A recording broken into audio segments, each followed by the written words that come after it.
10, 9, 8, 7, 6, 5, 4, 3, 2, 1.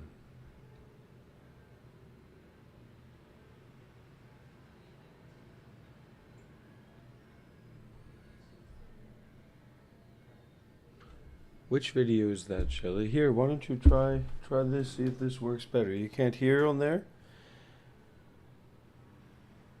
You can't hear it?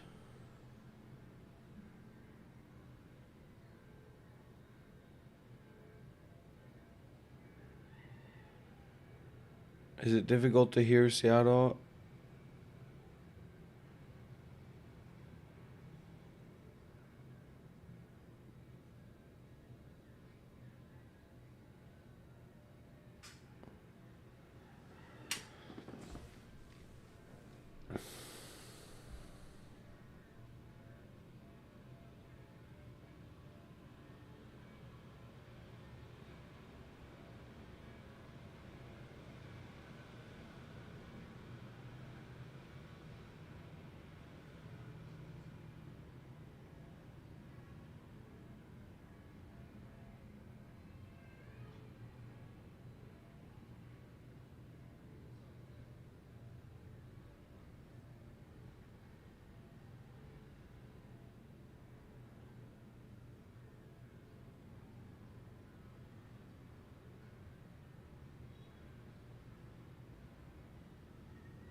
Yes, yes, yes,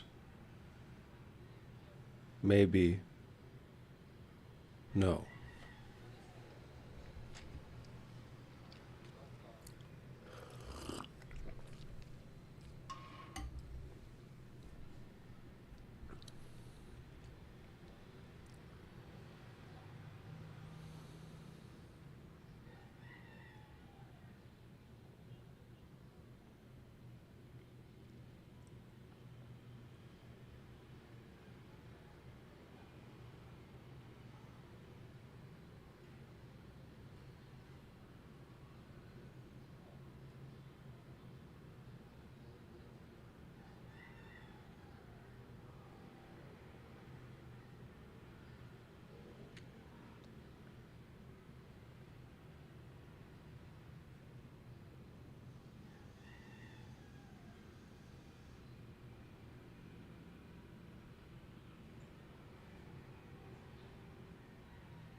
Well, this isn't about anybody being better than anybody else or worse than anybody else or anything like that. So,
I know a lot of people are sick and tired of hearing me talk, but I'm oftentimes sick and tired of hearing me talk as well.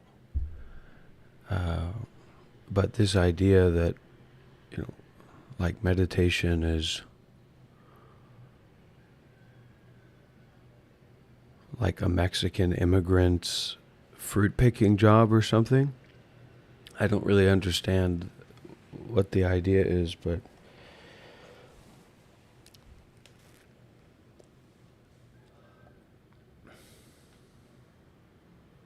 we practice meditation to be at peace, actively, deeply. We practice meditation to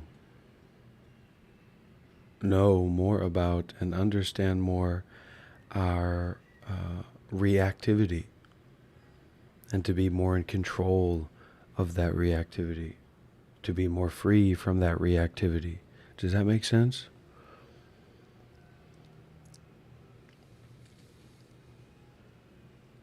I wouldn't say that's bliss maxing. It's more like peace maxing.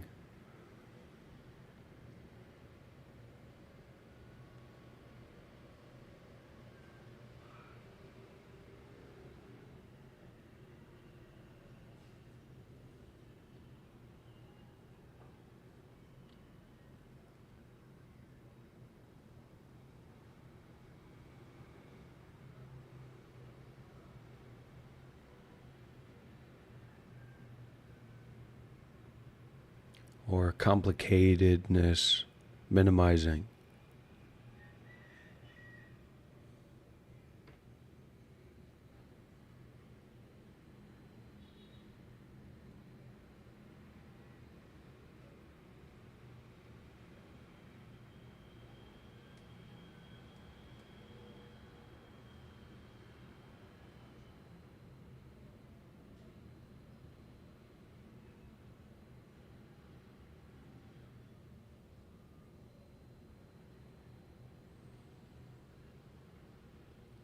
Because we have a day or a week or a month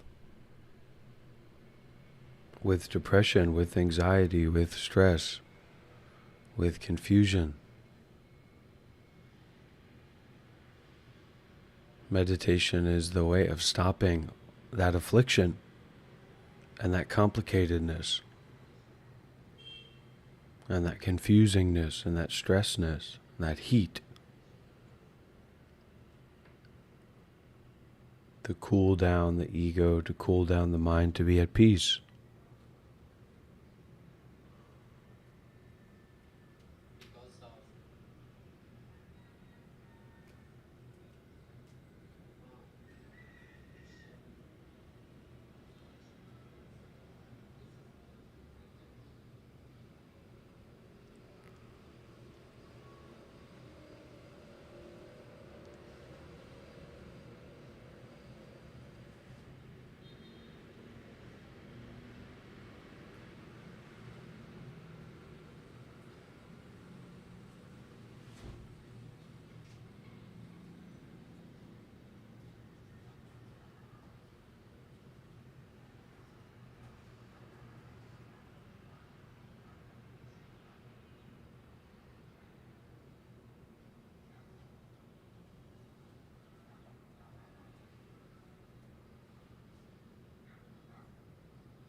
And especially when you get the energy of the suffering, that's when you can sit with it and feel it, be with it.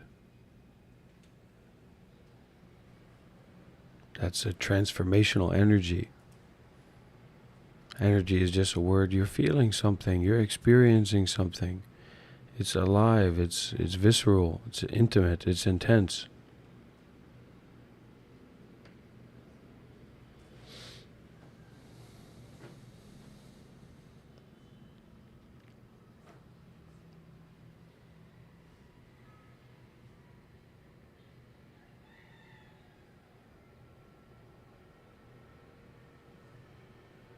Sometimes there's browser windows or there's applications that all we can do is minimize them. We can't close them out.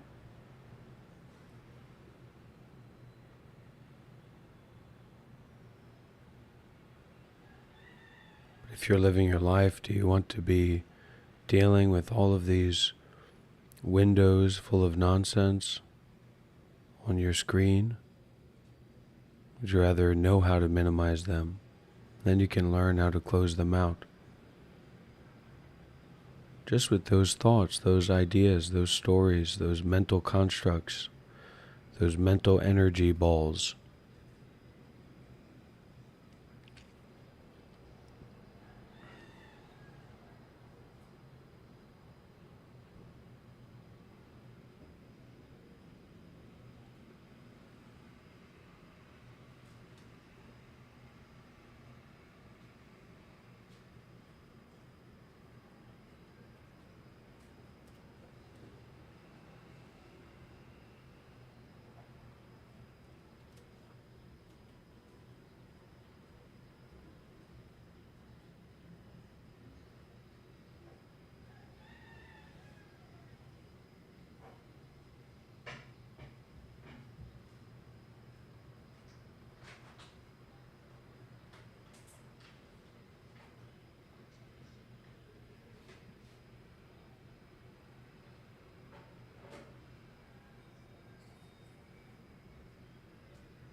Reality in life is more like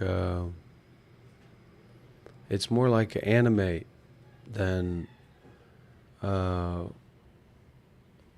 story about bumblebees and rabbits.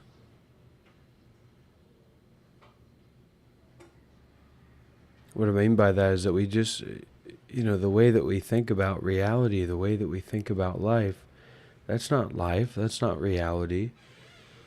It's just symbols being scribbled on a wall, or on a rock, or on our head. And that's where meditation comes into play. That's where we're allowed to be more open with our experience, with our awareness, with our mind, where it's not so caught up in these symbols. Now we have a choice which symbols to pick up, to adopt, to work with, to practice with. You don't know what's going on. We really don't. Just in the same way that we don't know what's going to happen in the future, we don't know everything that's happened in the past. So this is also like our third eye opening up. But a lot of people confuse the third eye of the mind with the brown eye opening up. And, they cover the place with shit.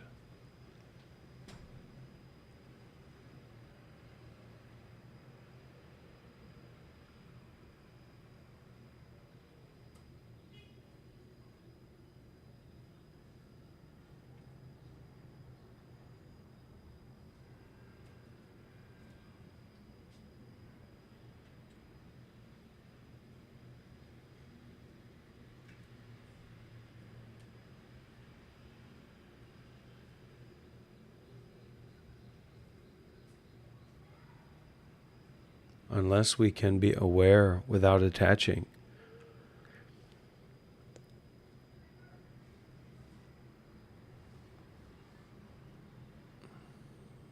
And unless we do good deeds more and more, we're really going to be pissed off and upset and frustrated, finding the way to make more and more good effects from good actions in generosity. Maybe it doesn't make sense to you, but I have found a lot that if I do good, I feel good.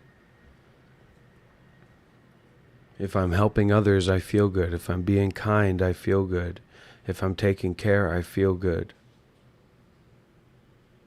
If I'm practicing meditation seriously, I feel really good.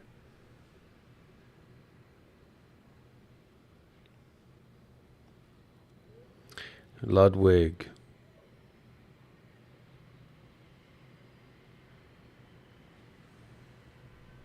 TTS is open for your questions. You need, I mean, I don't think there's so much leg room that's needed here to explain it. If you don't like something, don't eat it. If you think something is no good, don't listen to it. Don't be around it.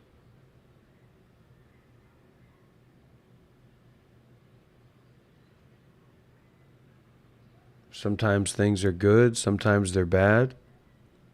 Sometimes they're in between. Sometimes they're both good and bad. Sometimes people have very great qualities and very negative qualities or dark qualities. That's life. That's reality. And when we stop trying to put our lives into this little miniature box of story time movies and TV shows, we can go a lot deeper into our own mind and our own experience. And it's very worthwhile to do that.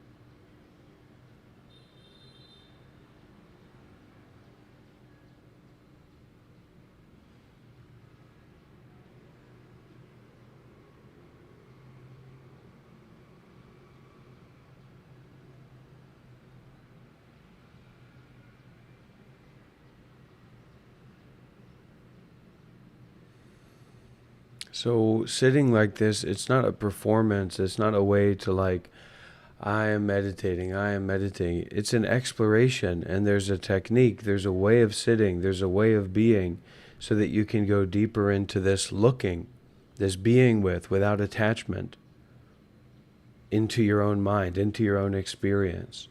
It's not some performative self-help program or presentation. That has nothing to do with it.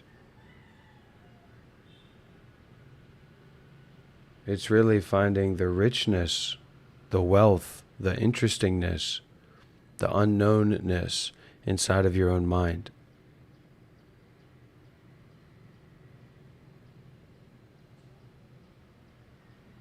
The freedom from thought.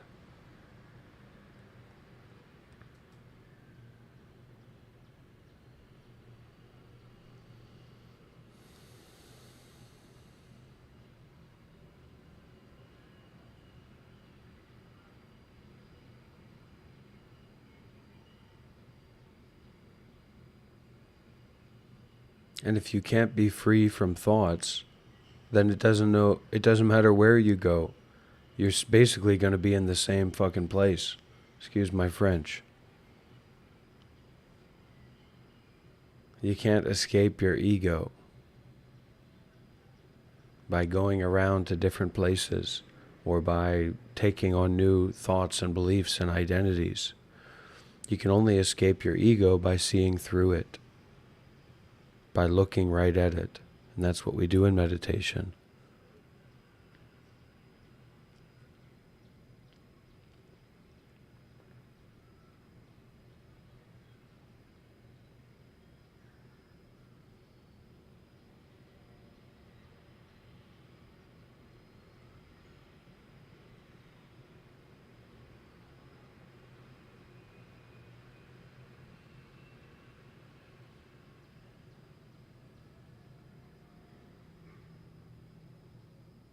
You can't just get more authority over your mind and by extension over reality because that's something that you would like or you would want.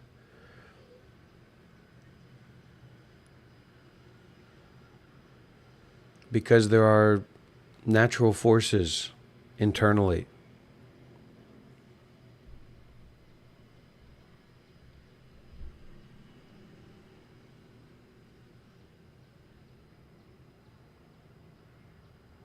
Where if you got all this power over your own mind and your mind worked, you'd probably destroy yourself. You destroy your own mind. The meditation masters, the monks, they often talk about how, we have this compulsion to keep hitting ourselves mentally. We don't feel happy a lot of the time. We don't feel peaceful a lot of the time. We feel angry. We feel depressed. We feel stressed. We feel, what kind of energy would that be? And in meditation, we look, we question, what is that? We don't just take on that identity of how we happen to feel at that moment, our initial reaction.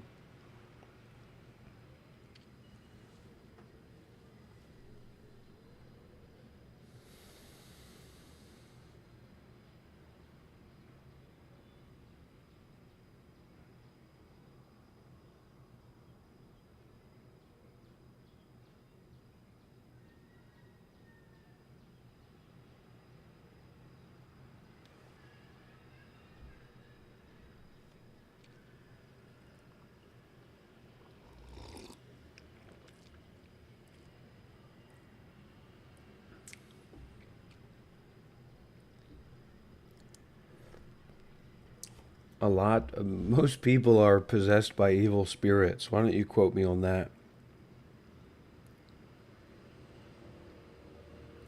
Most people are possessed by evil spirits.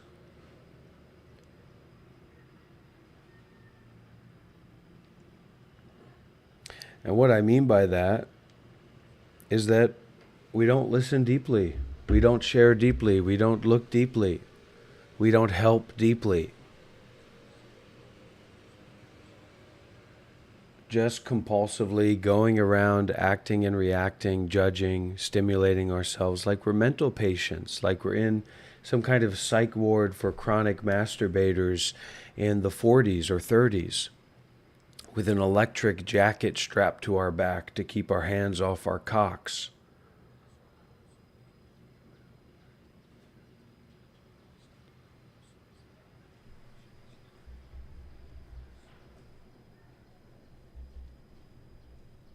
And by cocks here, I mean our ego's reactivity, our ego's superficial judgment and superficial way of interacting with the reality, the environment that we find ourselves in. And so the problem of modern social structures, social justice movements, and social currents of societal values are also hinging on this.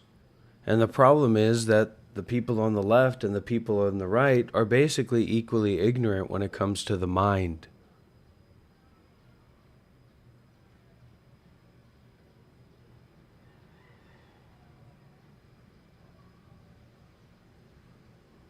Being kind to gay black people is not inherently better than being mean to them. That's spirituality. That's real spirituality. But this is just a pointer to the problem of fixating on better or worse, rather than understanding the truth and digesting the emptiness of better or worse. So to cultivate insight and wisdom and compassion that can then be applied into these variable environments with real impact. The more wisdom and compassion we have, the more impactful we can be in reality. And the most important reality is the reality of our own minds.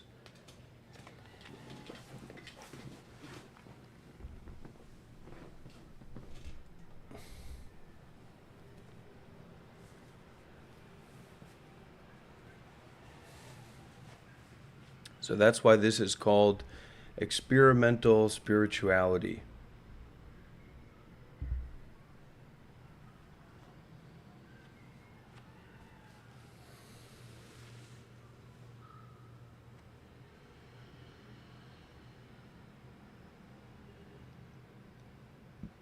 But actually, it's just basic Buddhism.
Here, here.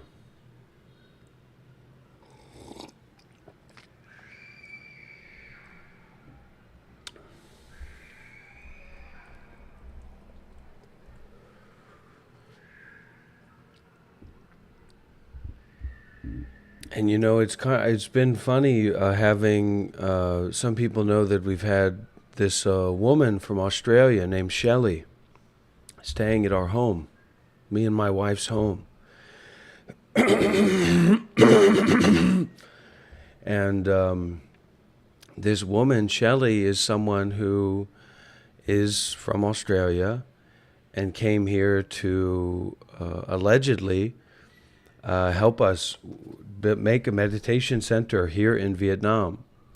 And I was thinking about it, and I was saying, from my perspective, and I'm sure partly from her perspective, their perspective as well, don't come. You might come here for Dr. Rob, and then you find out that Hung is a spiritual presence of her own. Actually, is what I meant to say. So it's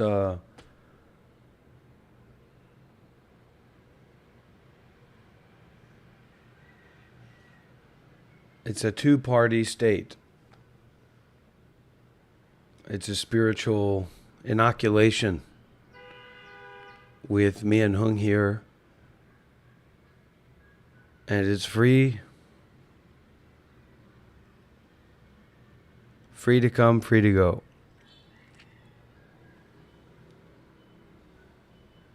But I would much prefer Hung to myself.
Yeah, and just sitting like this is important.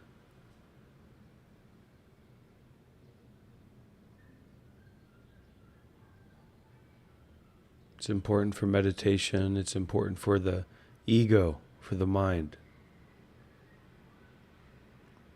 And that's one thing that you won't see on any of these fake, superficial, spiritual channels.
Three minds become one, become none.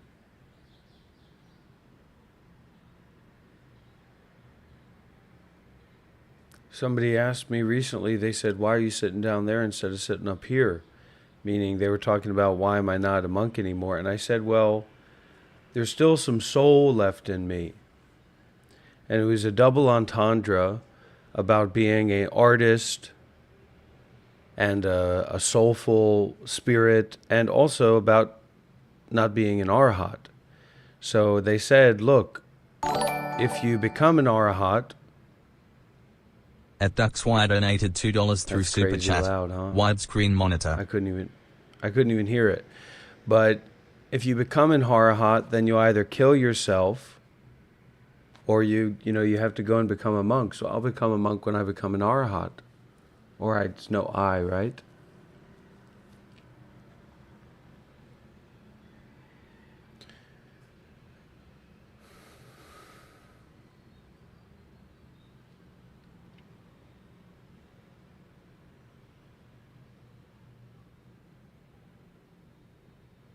And don't talk to me about a widescreen monitor. My RAM is barely keeping up as it is. And the price of RAM today is absolutely unbelievable. Scratch that.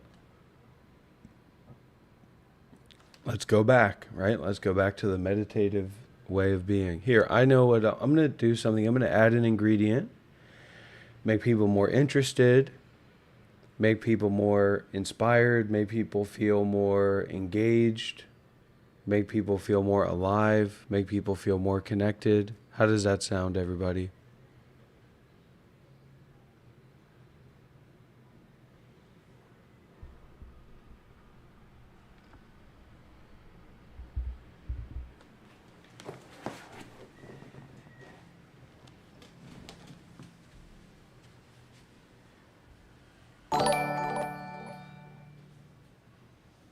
At Duxy donated $1 through Super Chat.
So I'm going to get in trouble for saying this, but I'm going to say it anyway.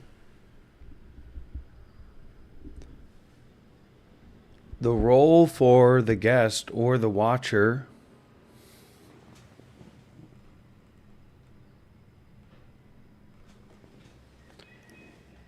is to bring this mind in there.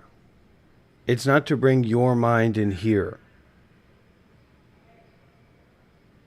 Now, people watch this for different reasons, but this is for the people that watch this or follow along with this, emphasizing to understand or have a curiosity in spirituality or the nature of the mind or the nature of this mind, which is fine, right? It's you're free to do that.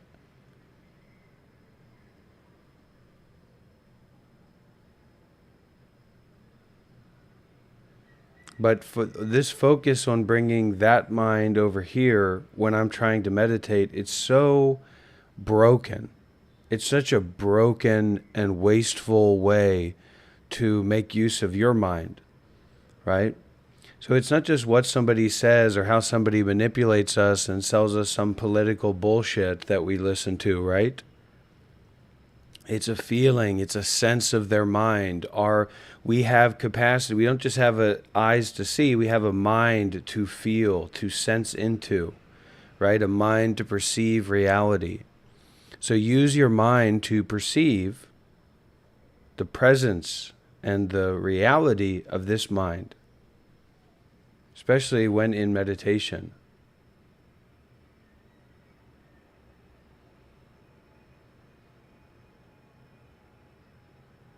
You trying to talk to me, you trying to tell things to me while I'm in meditation, that's ridiculous. It's like trying to throw a ball through a wall.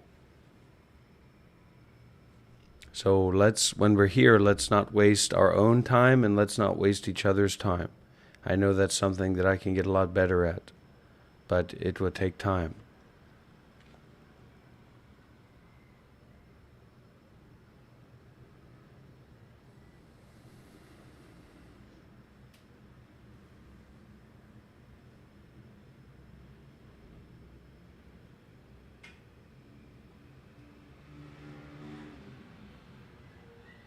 Just sit, just close your eyes, just breathe, just be aware of the mind. Just. And in your lack of access to justness, or to thusness, you're just aware of that lack of access, of that disturbance, of that noise. That noise is going to teach you a lot more about your own mind and the Dharma than anything that I or anybody else could say. As long as you're listening to that noise with this awareness of justness, not attaching to those thoughts, not attaching to those stories, not attaching to those ideas, not attaching to those sensations in the body. There is no justice. There is just this.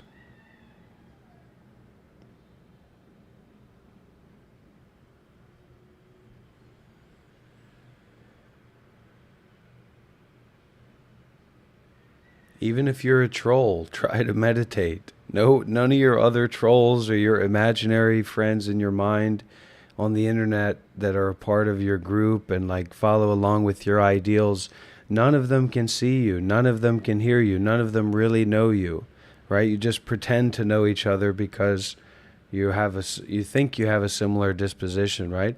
So even some of the trolls, even some people like that, you can try to meditate. No one's watching you. None of the cool kids know what you're doing. So try, explore, to close your eyes and to look at your own mind without attaching.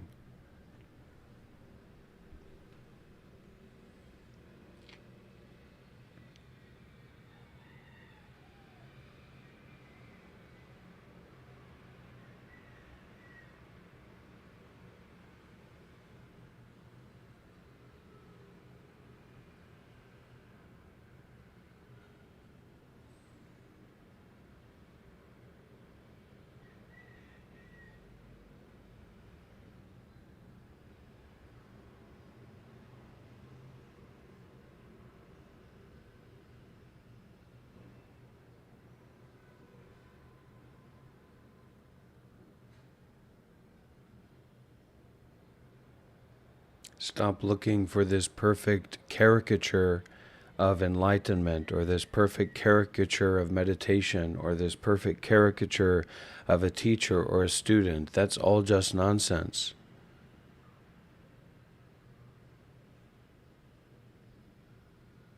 Looking more and more and more closely and openly, meaning without biases, without extra thoughts. Seeing where you are, finding out where you are, experiencing where you are. That's not some bullshit, shallow ego interpretation from your position of superiority that's totally fake anyway.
And that's what it is. I mean, that's what we do. We go into this meditation, this open awareness, this not fixating. You can meditate through fixation. You can also meditate through non-fixation. And then these interruptions of self, these interruptions of story, these interruptions of thoughts and ideas, from bare awareness and back to bare awareness. Another problem that seemingly doesn't come from below but comes up from up above is this hooty-tooty sense of self-direction and sense of understanding. This is also just ego. It's the same as people coming in to disrupt or minimize what's going on. It's the same ego structure of I and me and being in control of your own life. Nobody here is in control of their own life.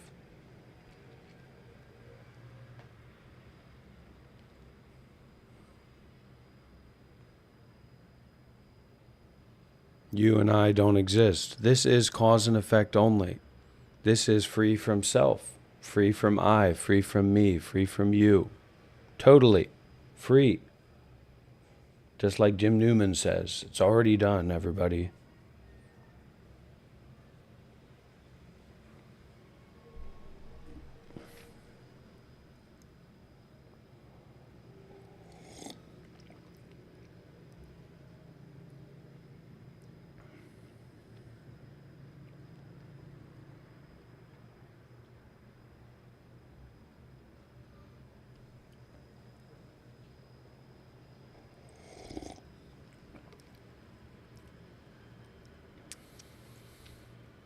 How much does your life really matter to you? There's a question mark.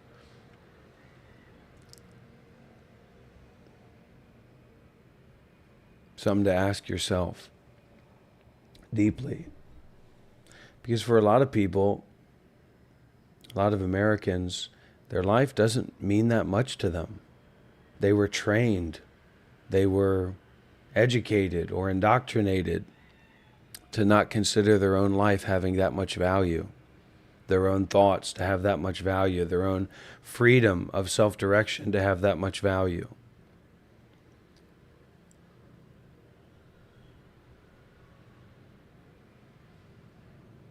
If you can practice not thinking about this and experiencing this, then you will be able to understand this and think about this properly.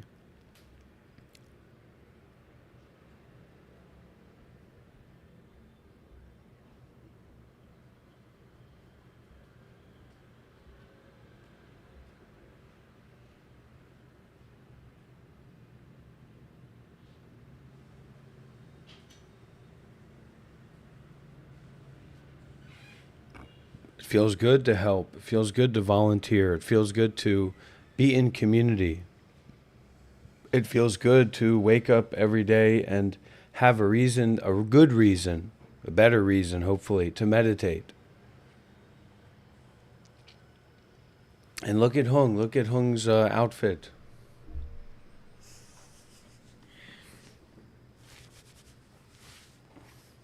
Can I go outside like this? They would think I'm the king, right? The Persian king.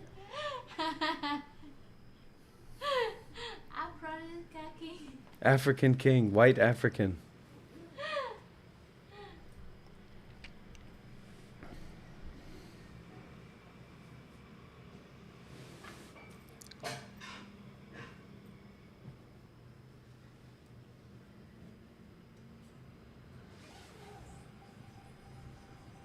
Just because people in general are very ugly, it doesn't mean that we have to all be ugly. In terms of the mind, I mean, most Americans are drive-through complainers or something like that. They're ugly people. Their minds are ugly. They're easy to anger. They're easy to greed. They're easy to delusional thoughts about Trump's alien army in Equestria.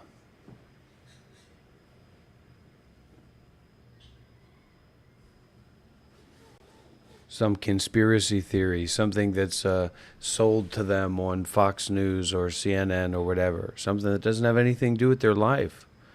Or being empowered and being awake and aware and alive and free, right here and now, ready to jump or ready to sit, open. For an enlightened person, for a true non-duality person, they can kill themselves at any moment. And they're very relaxed about it. Not a big deal. For an arhat, it's not a big deal to kill themselves because their self is already dead. Their ego is already dead.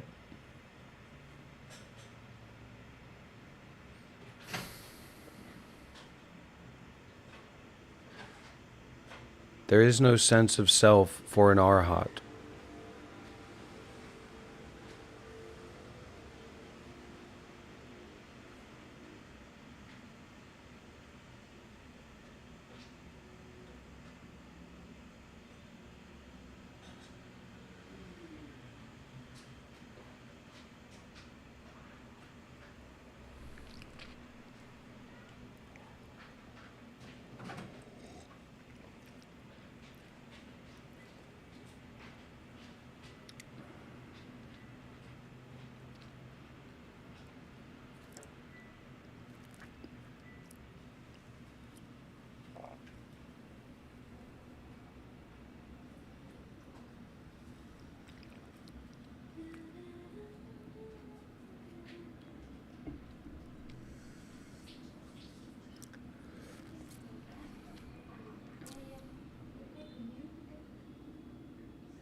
The trees are not green.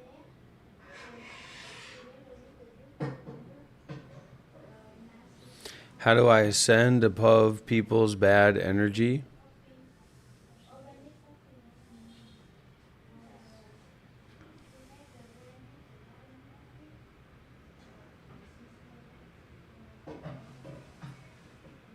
By welcoming it without moving.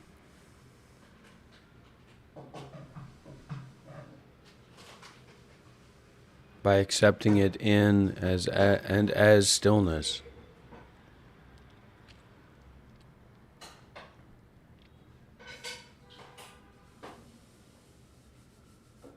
Yeah. Well, I'm against that. I'm against that nonlinear. Of course, I mean, of course, I've got a lot of substance to share, and I've got a lot of function to share as well. But this is not for that. That's a performative art, and this is not performance art. This is real hardcore spirituality. This is hardcore Zen. That's what this is. This is real Zen, real spirituality, real Buddhism. It's not performative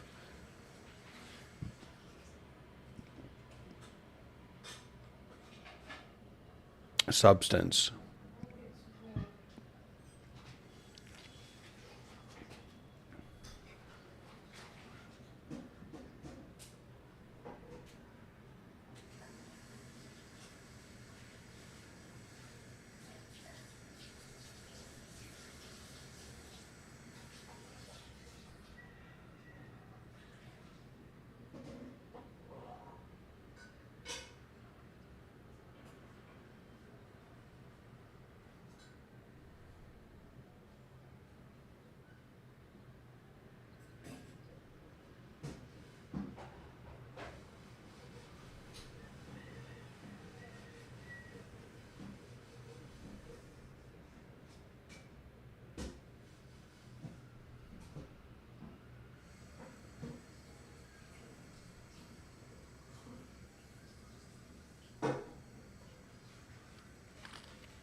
Tomorrow, what time do you want to go?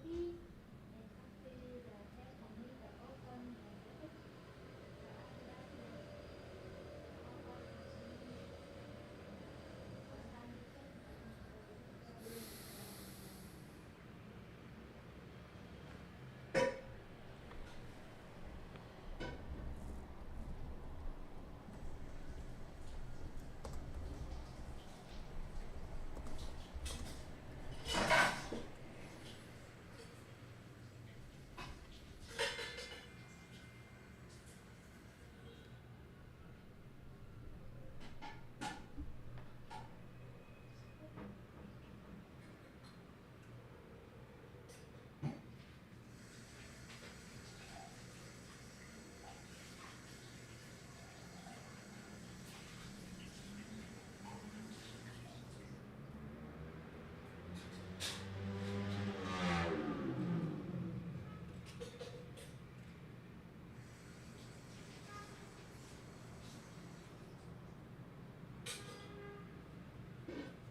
It's almost beyond belief, oh, it's a sacred grief. Oh, what a relief to let go, to let it flow, to not know, to live and be alive, to deepen and to thrive. Together we survive by depending on each other's brilliance, strengthening our shared resilience, loved by the billions and billions. This is the art of living. When we have love, we're given and can cry through the pain.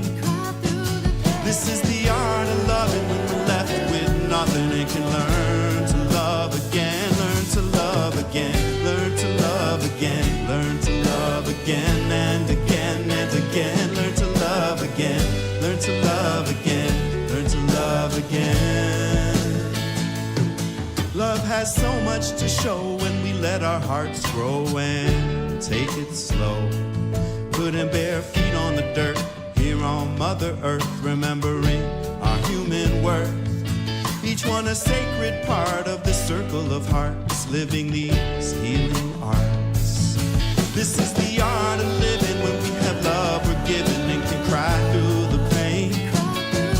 This is the art of loving when we're left with nothing and can learn to love again, learn to love again, learn to love again, learn to love again and again and again, learn to love again, learn to love again, learn to love again.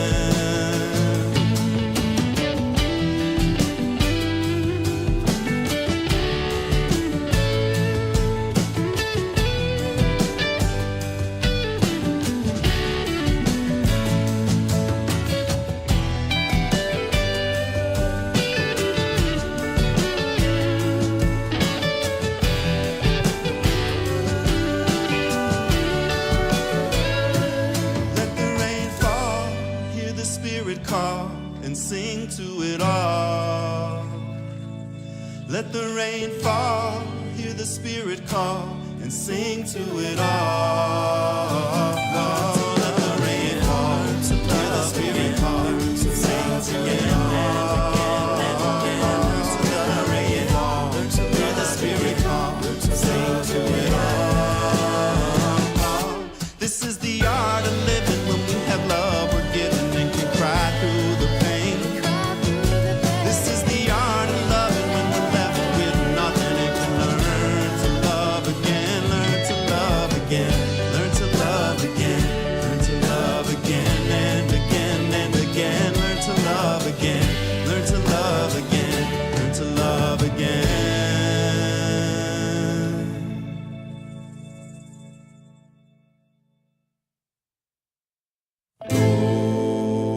As a river, flow as a river, hard as a river, flow as a river, oh, as a river, flow as a river, flow as a river, flow as a river. the drop fills up, drop by drop, we learn to love. Drop by drop, The drop fills up, drop by drop, the current to love. Flow as a river, flow as a river, flow as a river, flow as a river. At Chris Welcome 967 donated $2 through Super Chat.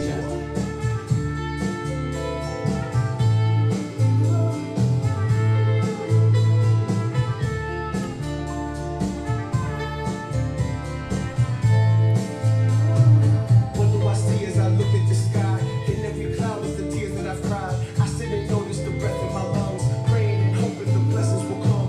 What does it mean to be human? What am I doing? What am I really pursuing? Can I recover from all of my blunders and all of the moments I feel that I've ruined? Buddha is more than a tool, more like a jewel, more like an engine and fuel, helping me along this journey. The world keeps on turning, the river begins as a pool. Sometimes the We're negative.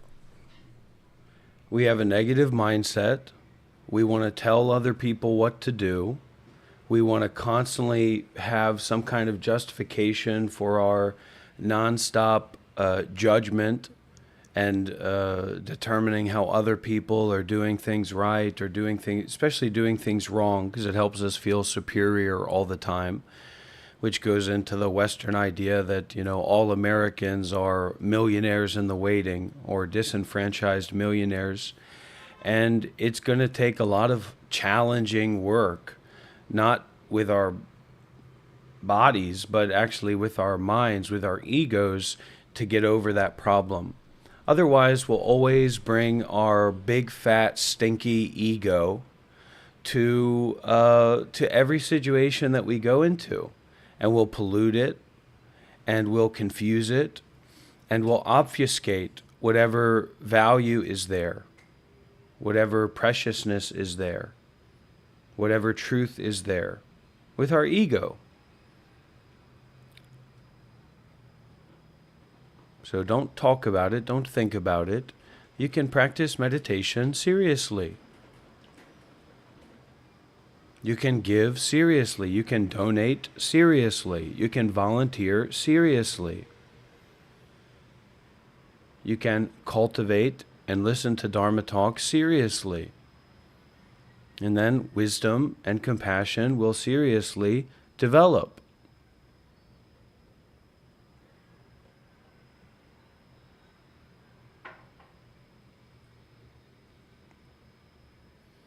And the mind is very tricky.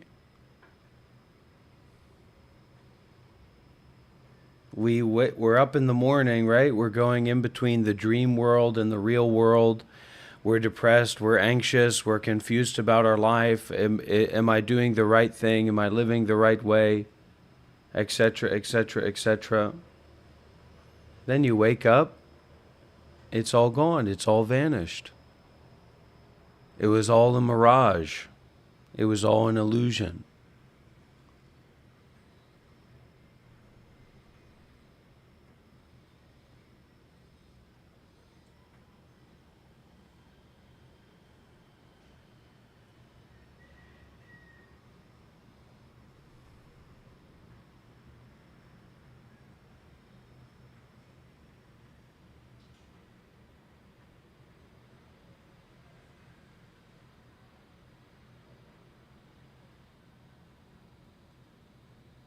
It doesn't matter what appears.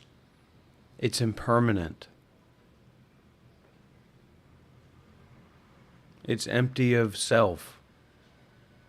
It's not satisfactory, so why struggle in grasping after it?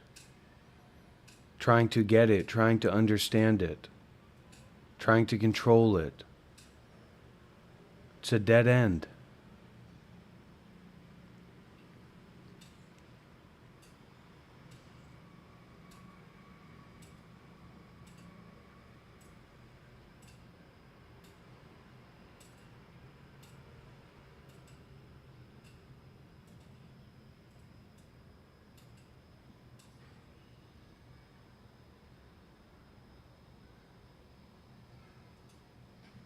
It is to be seen as a hallucination, as like a dream that vanishes, that disappears.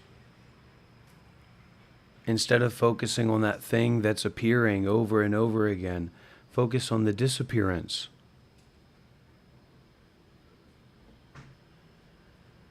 The disappearance of whatever appears.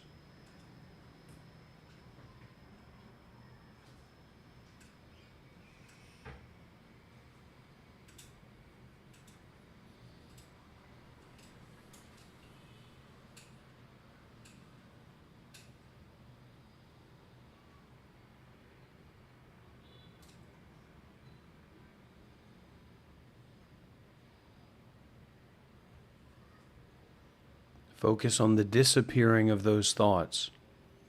Focus on the disappearing of those sensations. Focus on the disappearing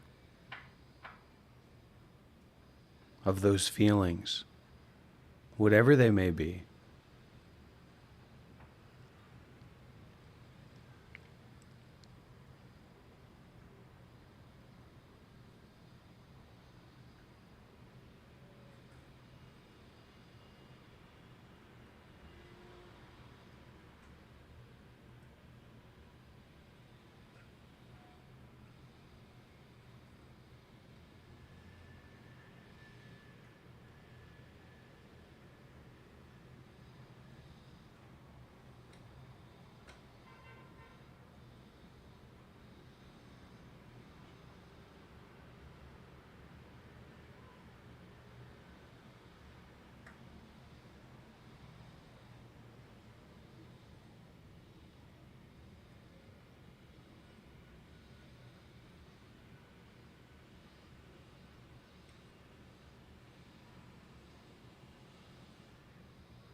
As we go deeper and deeper into the mind and deeper into awareness,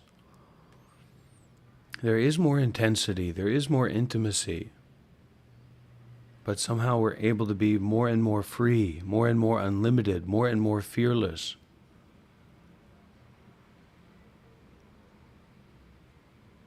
By enduring, by being with, without attachment, practicing our non-attachment.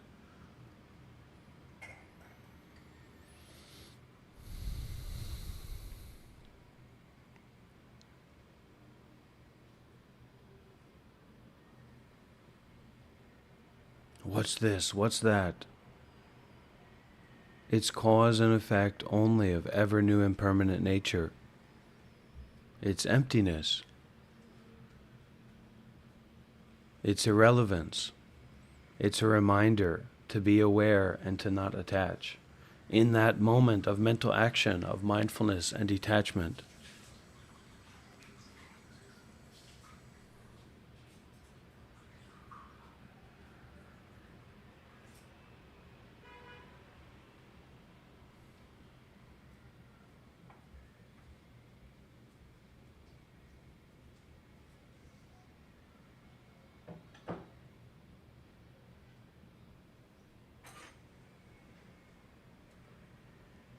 And most people won't follow you to the dark side. So actually, how dark can you go in your mind? How much brightness can you bring to the darkness of your mind? Because that's precisely where no one can follow you. No one wants to follow you. That's precisely where you can be alone, be independent and free. Where you can know your true self, which is none other than the Buddha, none other than pristine, clear, free.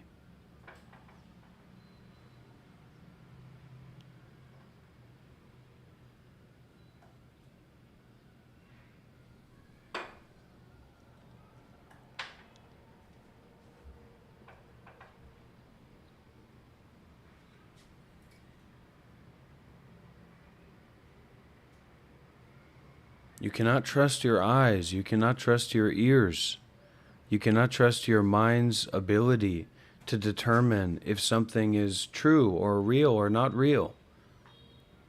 And now technology is actually bringing that to us. Technology is actually showing us that our eyes and ears are not able to determine what's real and what's true. So this is another conflux moment, or a conflux point of development between the teachings of Buddhism, of true discernment based on wisdom, based on impermanence, no self, suffering, or the unconditioned truth.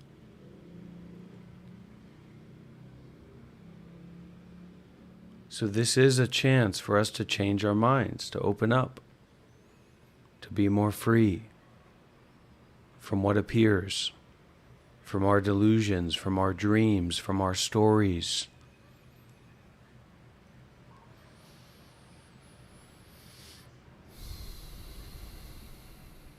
More and more free, not more and more pleasure, more and more free.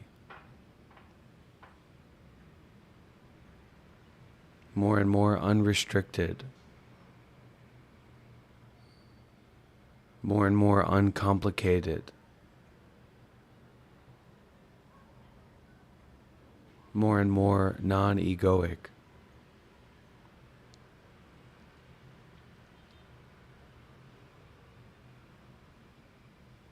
Non-self-based.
serenity.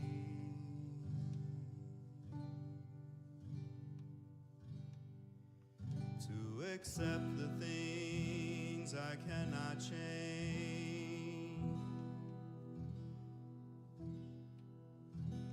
The courage to change the things I can. And the wisdom to know the difference.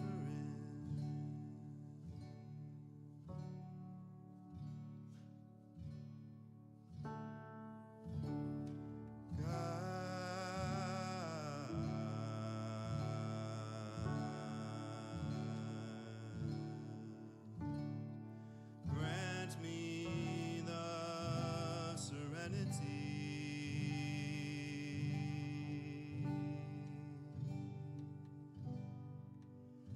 to accept the things I cannot change, the courage to change the things I can, and the wisdom to know the difference.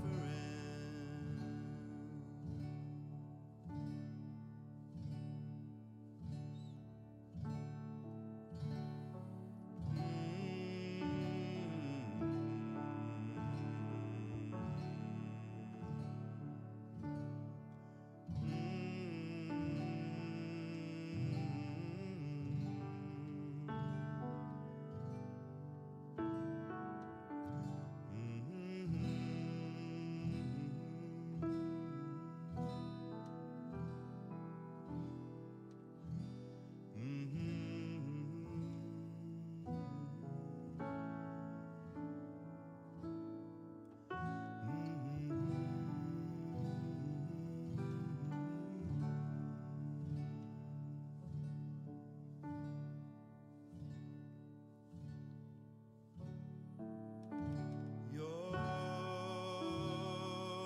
will,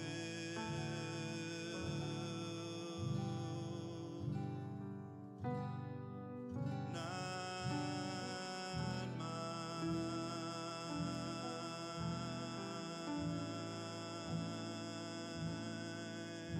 be done.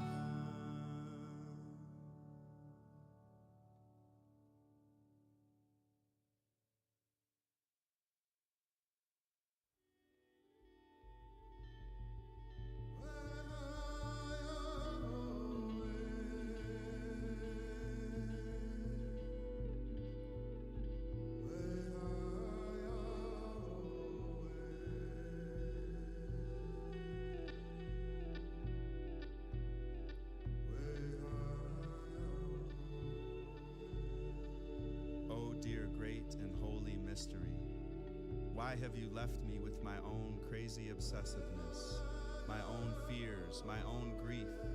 Why have you placed me in this world of deep suffering and confusion? Wars, climate crisis, death, divorce, relationship challenges.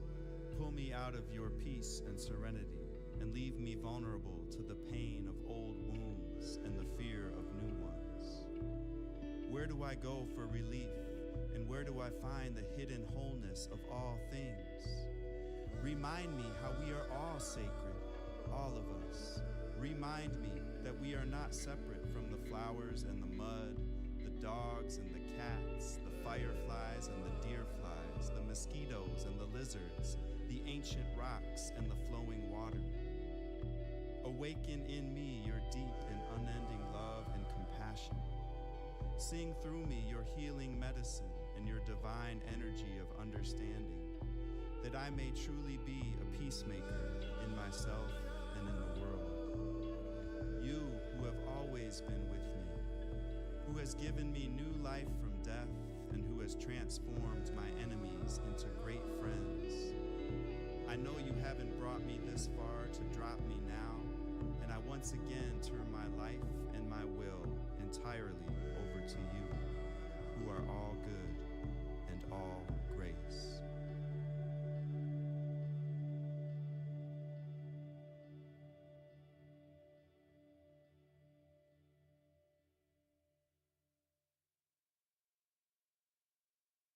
I'm just gonna start playing and see if anything comes.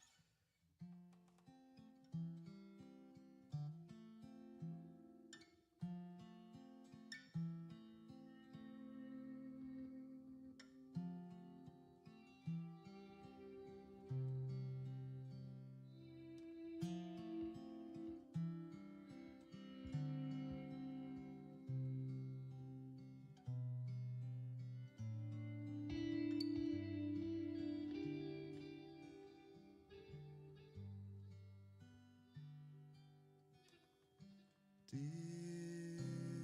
one, you've come a long way.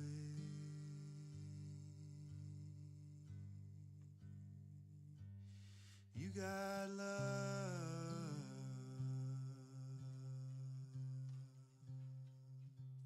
to light your path.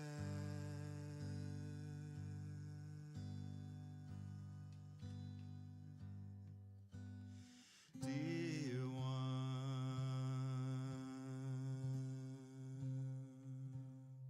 you are not alone.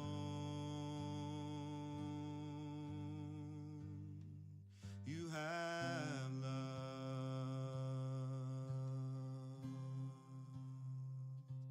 to lead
to create the same reaction or consequence when there is right time or right life.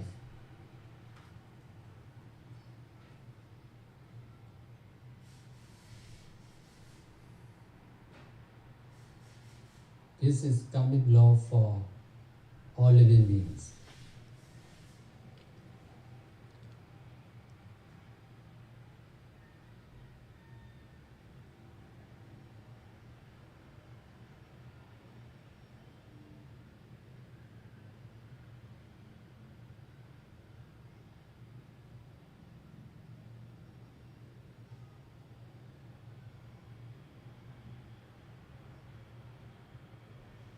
With this right understanding,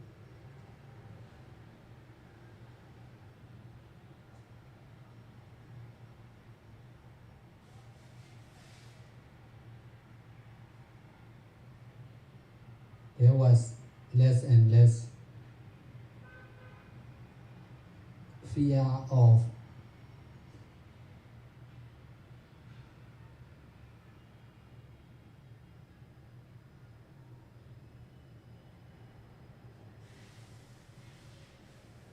the other living beings and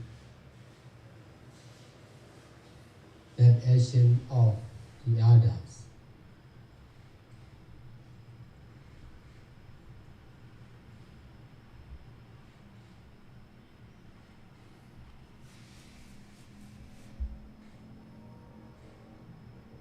Only our past, present, and future action of bad deeds and breaking precepts are really fearful. For our past karma,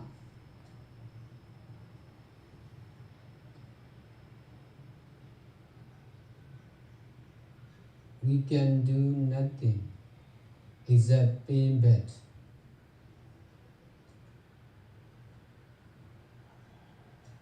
The best consequence when there is right time. But we all are able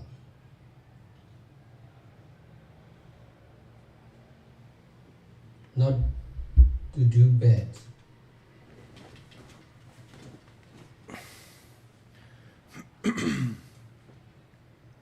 Just to do good and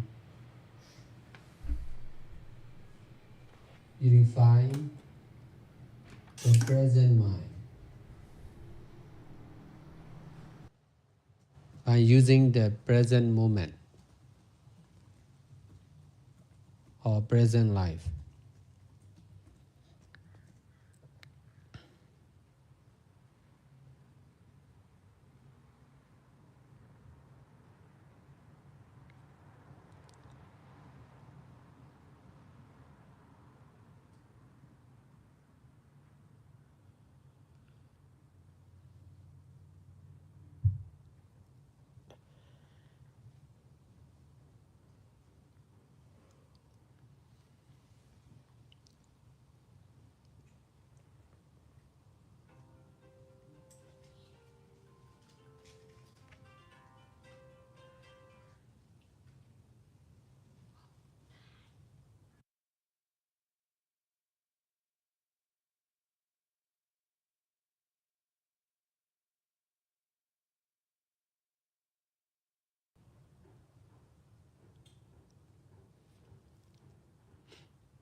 Thầy được sinh ra là một Phật tử trong một gia đình truyền thống của Đạo Phật. Nhưng Thầy đã không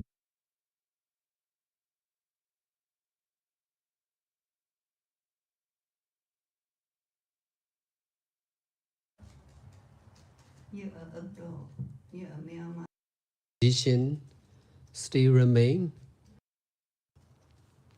is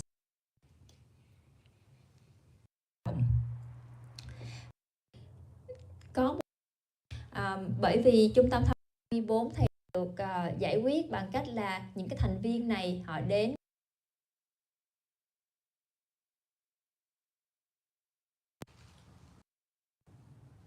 as soon as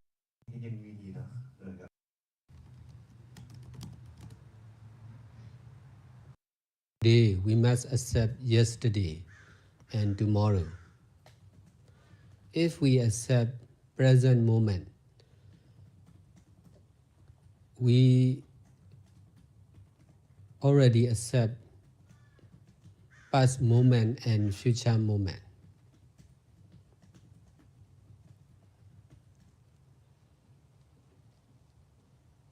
Because past, present, and future are related to each other.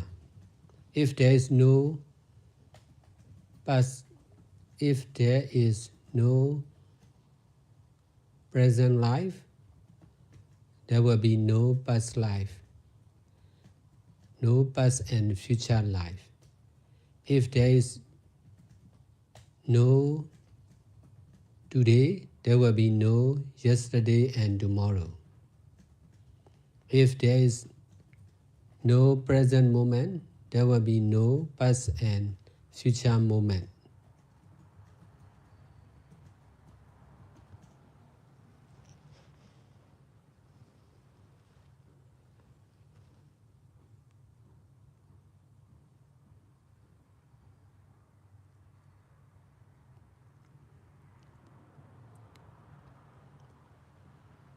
Whatever we are doing now is also connected with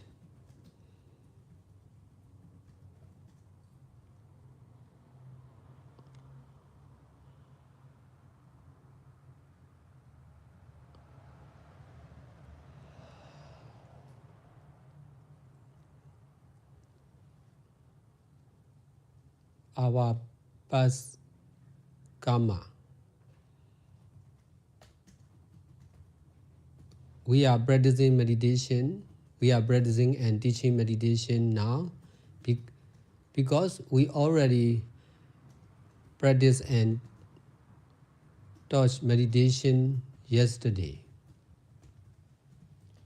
That's why we are sure to continue practicing and teaching meditation tomorrow. This is sure. So also,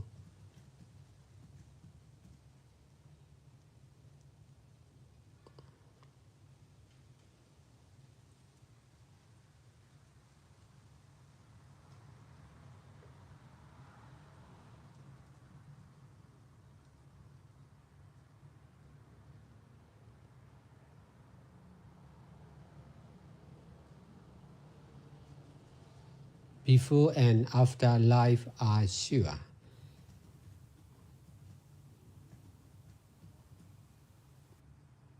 Because of accepting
We respectfully request the Sangha of great virtues for the sake of this assembly and all living beings.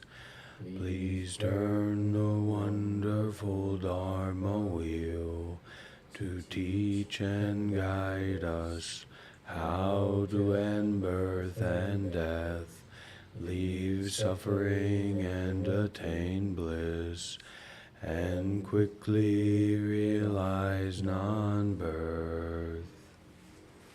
Om Din Dai De Song Tin Wei Chui Ba Boi Cao Na Tiet Chung San Tin Chun Dui Vam Luon Yao Dao Nai Mon Nu Ha Liu Zan Dua Do Li Go Dak La Tok Chung Vo San. Homage to the Blessed, Noble, and Perfectly Enlightened One. Mo Santanto Zu Chiri Outland Isan No Doji Tanda Dio Associate Ye Elahadi Sanyo Sumpuchijo. Namo Tathata Toya Daya Alahade Tammi Tambo Datoa. Namo Tatata Togia Dada Alaheda Tameo Tambo Tata. The unsurpassed, Profound, subtle, and wonderful Dharma in 100,000 million eons is difficult to encounter. Now that I am able to see and hear, I will receive and maintain it. I vow to fathom the thus come once true and actual doctrines. Bo Zhang Shen Shen Wei Miao Fa Bai Kin Wan Jin An Zao Yu Wo Jin Jian Wen De Shou Ji Yuan Ji Ru Lai Zhen Shi. O Buddhas and Bodhisattvas, great Master Tutor, great Master Shenhua, all the monks and nuns and all good knowing advisors, Amitofo. Amitofo. 诸佛菩萨、诸者大师、师父善人各位、诸家人各位善知识，弥陀佛。阿弥陀佛。 Chư Phật Bồ Tát, kính thưa trí giả đại sư Thiện Thiện Hòa, quý giờ cô và quý vị thiện trí thức A Di Đà Phật. A Di Đà Phật. Hello everyone, today is the 27th of June here in San Jose, 2026. Thank you for joining our discussion on Vimalakirti Sutta. We're at the end of chapter 1, Buddha Lands. We're on slide 906. Thank you all for joining us. We have some kids here. Do we have any food for? It's dinner time here. It's okay. We should get some food for them. Huh? Thank you so much. Okay, make sure it's good food, huh? We need to encourage our children to eat properly so that they all get fat and tall, not like a 6-page Chuck who's skinny and short. I'm kidding. All right, we have some questions from our branch temples. I see JC. Go ahead, JC. Thank you, Master. I have a question about plague. Yes. Since many people around me were having a hard time, I set up a Medicine Master Buddha plaque for 7 of them for a month at the same time. After that, my health condition was not good. I caught a cold and was sick for a week, and I hurt my muscles and was in pain for about a month. Actually, one of the people I set up the plaque for had a cold that didn't get better for over a month. Also, I injured my muscles while working out together with another one of them at the gym. I'm not entirely sure, but I remember watching a master's Dharma talk on YouTube about two years ago that when you set up a plaque for someone else, in the process, you take on small part of their karma. I would appreciate it if you could clarify whether this is correct. Okay. When you help someone, part of the learning process is that there is a loss incurred. Okay, you have to. If you have a good heart to help people with their suffering, and therefore you suffer some losses yourself. All right. Typically, when you ask us to intervene in your behalf, we give you plenty of protection so that no real harm can come to you. At times, you might feel some effects. It's a reminder for you that when you help someone, you have to pay the price, okay? And that's part of the training where even though we know we pay the price, we have to pay the price, we're not afraid, we're not scared. We're willing to pay the price, we're willing to suffer, we're willing to take losses.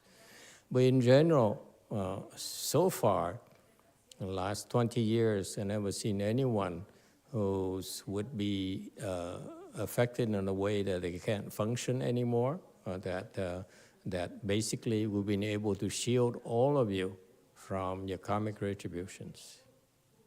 That's what I've seen so far, and we intend to continue to do that. This is part of our commitment to ourselves. That's how I train our Sanghas.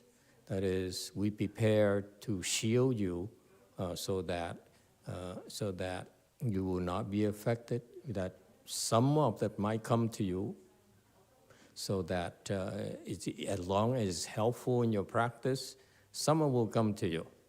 But if never to the intensity or level where you incur losses or obstructions where you cannot handle. Okay? So I would not have any fear at all. I would have no fear at all. Okay? Help. The proper help is this is a rather effective way of helping others. Okay? And this is a reminder for our Sanghas that I'm very lucky that as we get more and more people, there's only so much I can carry. Even though I work out and I try to build muscles, we all have limitations. There's only so much we can lift, okay? I'm very proud to tell you that more and more of my disciples are becoming very good. They're able to understand, and part of the training, and they're doing it willingly, is that they're helping me carry some of the burden. I'm very proud of that, okay? It's not forced upon them, but that's part of our training. All right, so in brief, no worries. Okay, thank you for the question. Next question. GMT. 네, 안녕하십니까, 마스터? 안녕하세요. 네, 저는 3일 전 단식에 들어갔고요. 그리고 오늘이 3일째 되는 날입니다. 그러니까 오후 12시가 지나면 3일째 단식을 하게 되는데, 네, 그렇습니다.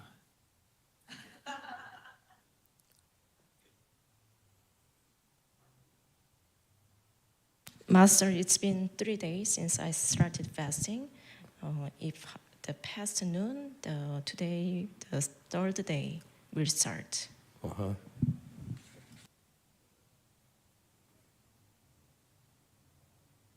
So? 그래서 저는 3일까지 하고 오후부터는 이제 보식을 하고 싶습니다. 마스터의 생각은 어떠신지 묻고 싶습니다.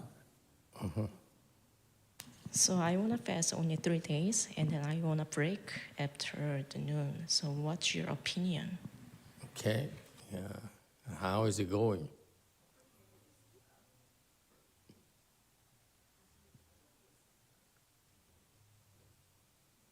양식은 하루에 250ml 물만 마시고 다른 거는 먹지 않았습니다.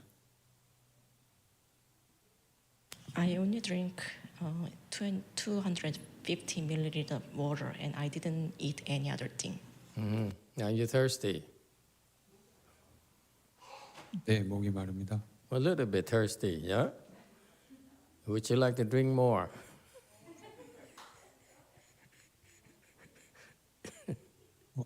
물보다는 식사를 하고 싶습니다.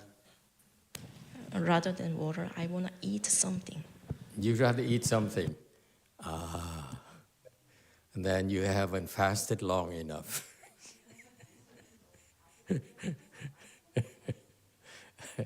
You look pretty good, no?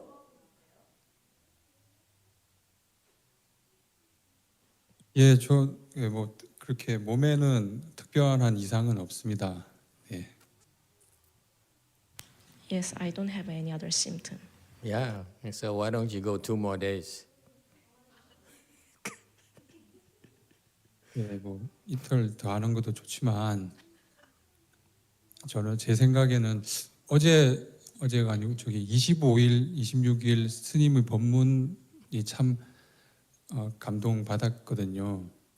거기에서 그 복을 쌓는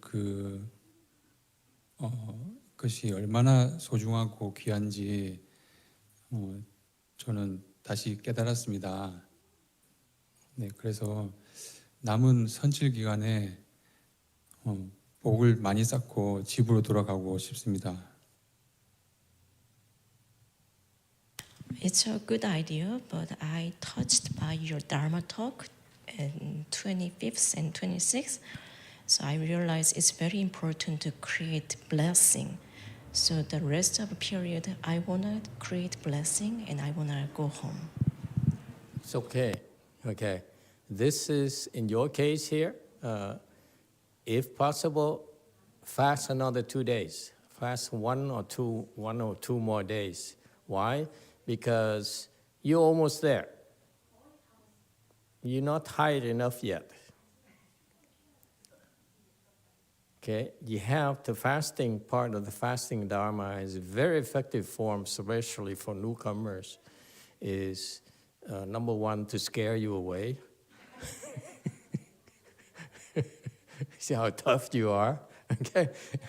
But the Koreans don't seem to be the Koreans are unfazed. Koreans are really unfazed by all the suffering here that we Americans do not like. But so when I look at him, I said at least 5 days, but he's because it's the first time, so we don't want to overdo it. But after 3 days, he said, I'm suffering a little.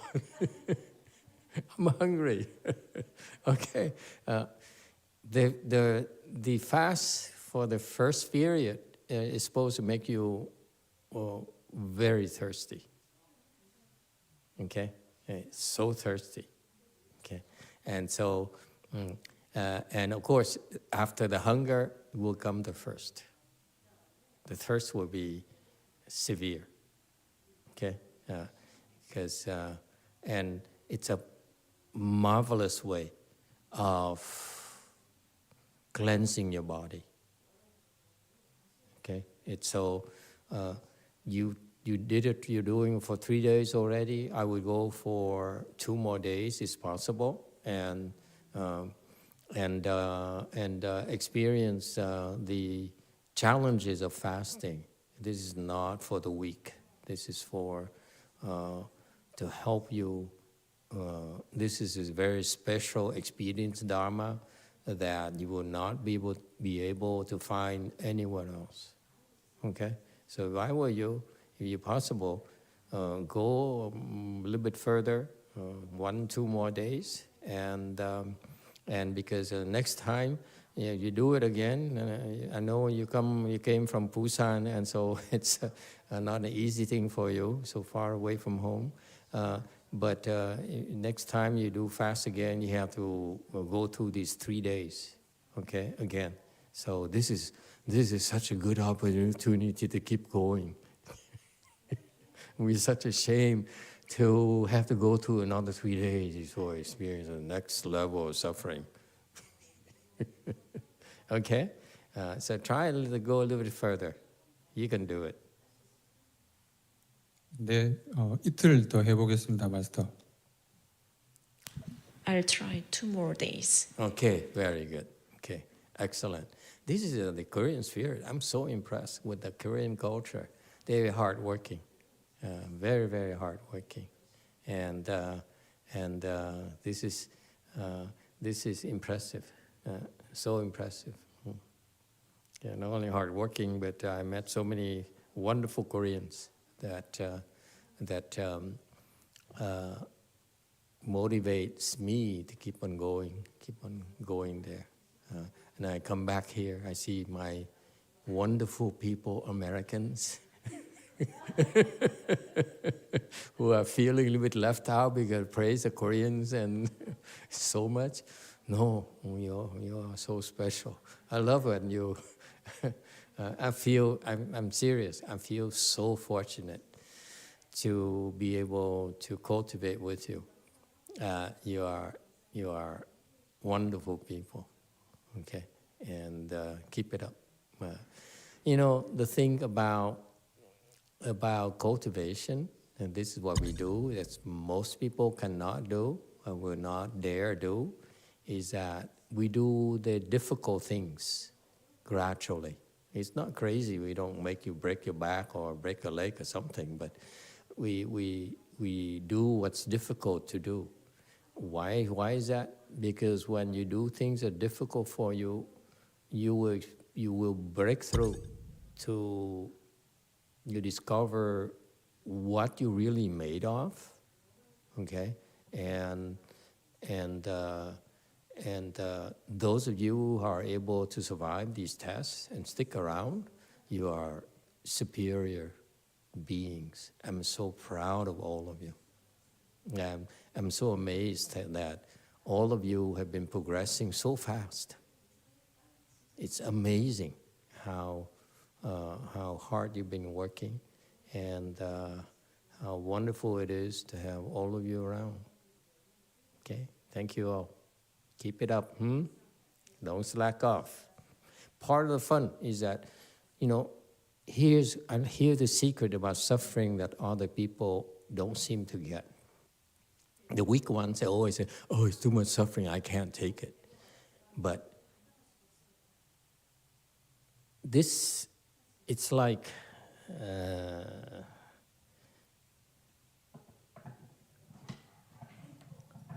let me give you a prop for you, okay? It's like a pendulum. See this? It's always, if you go this way, it's suffering, this way is bliss. See that? You go this way, it's suffering. Because you go this way, it goes back up this way. You see that? How it goes by itself? You don't have to do anything. See? I leave it up here. I bring it up here. I make the effort to come up, bring it up here. It takes effort, right? This is suffering. Because you have to make the effort. Once you let go, see? Now, from here, because you're suffering at this level, it goes the other way and goes the other way, you notice? It's the same level. So this is secret about having more fun out of life, folks. Having more fun out of life doesn't mean you drink more, you play more and so forth, okay? If you drink more, you play more, you're only this much, okay? But in these trainings, you are trained to endure more suffering here. This is why the pleasure out of life you'll be experiencing will be a lot more. See this? I'm cheating a little bit.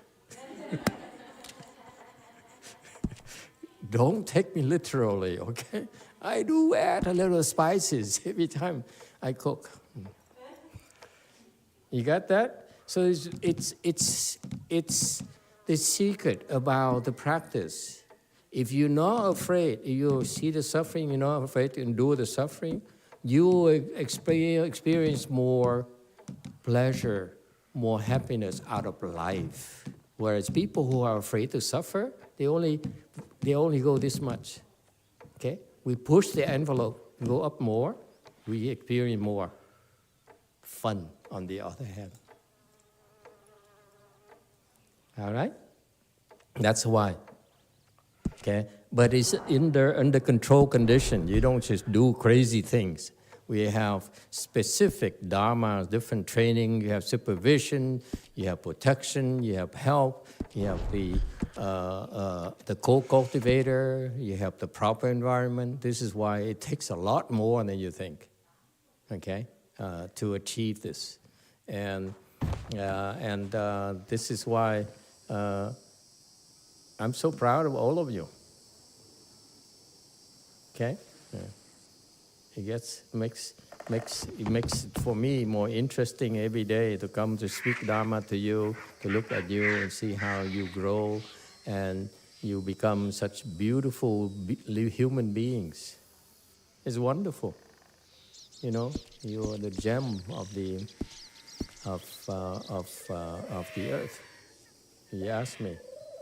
All right. We are on slide 906. It's the end of this chapter on the Pure Lands. And context is that the Buddha spoke, he decided to show off. They were praising him, made offerings to him. First thing you do when you see Buddha is to make offerings, okay? This is Mahayana training. You see someone lofty, someone virtuous, you make offerings to them.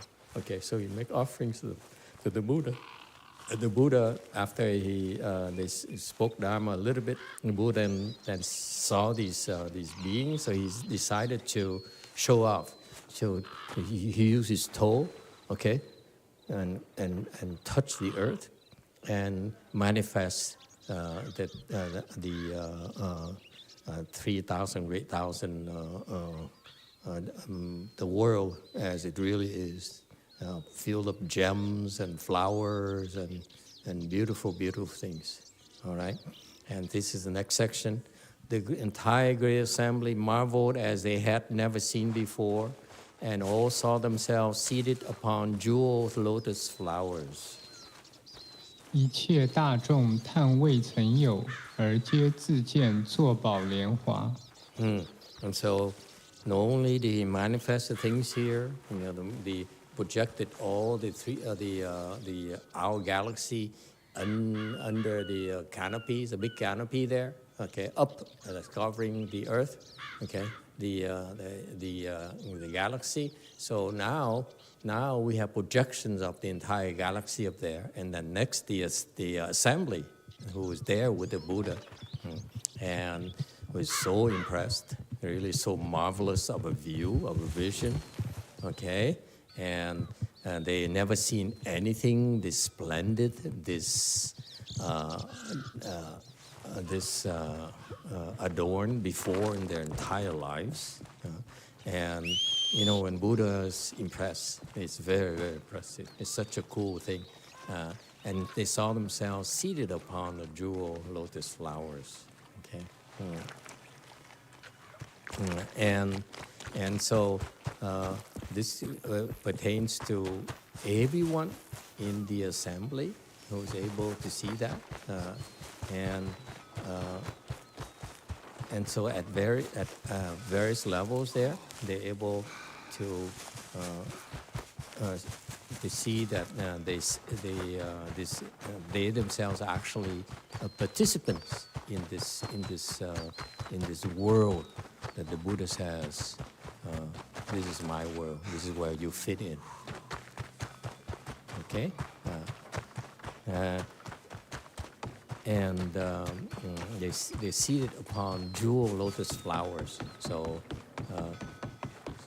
So everyone in the assembly was extremely blessed. That's why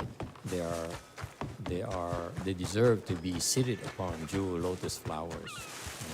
The Buddha then said to Shariputra, "Do you now perceive the adornments and purity of this Buddha land?" 佛告舍利弗：如且观世佛度严净。 Okay, again, the background is that the Buddha says my land is very special, is very adorned, and Shariputra says how can it be adorned when I see so much blood, I see so much suffering, I see so much filth, I see so much pollution, and that's why the Buddha showed off. He said, oh, yeah, actually, this is what really my Buddha land is like. Don't be fooled by the appearances.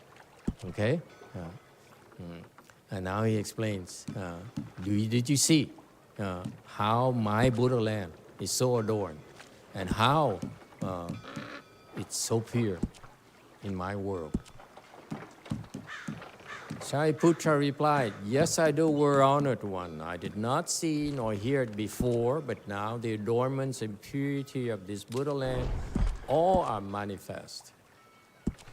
舍利佛言：唯然世尊，本所不见，本所不闻，因佛国度严净悉现。 And so Shariputra, and this is part of the teaching. The part of the teaching, folks, is that when Buddha teaches is to help you open your wisdom. And if it's really the case, and this is then his disciples who opened the wisdom, came back and verified it for the future generations. That's it's for real for me. I was like you, and then I cultivated according to the Buddha's teachings, and this is what I've seen. These teachings are for real. What he taught is real. So I'm the testimonials. Okay? So that's really special about Buddhism, okay, is when these overachievers are able to come back and give testimonials.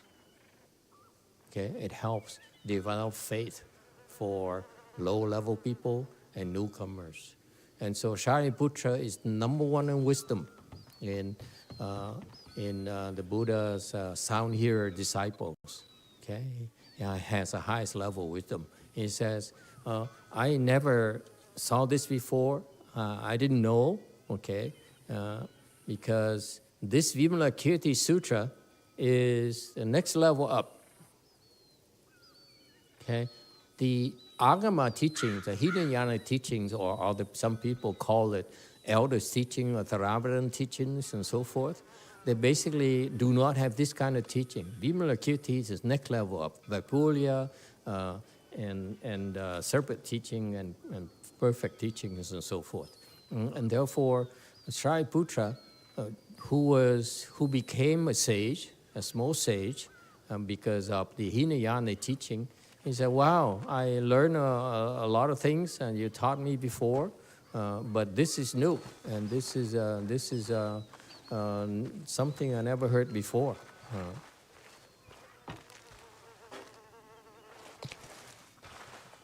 The Buddha said to Shariputra, my Buddha land is always pure like this.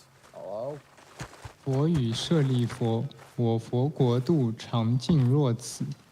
Okay, I manifest an evil and impure land only because I wish to save the lowly and inferior. 为欲度思下列人故，世事众恶不尽途耳。 Okay. He says, the Buddha says, what you see is the actual Buddha land I have. The reason that the people see it as impure, has a lot of problems, okay, an evil, impure land, because it's only to save those with lower roots and those who have, who are,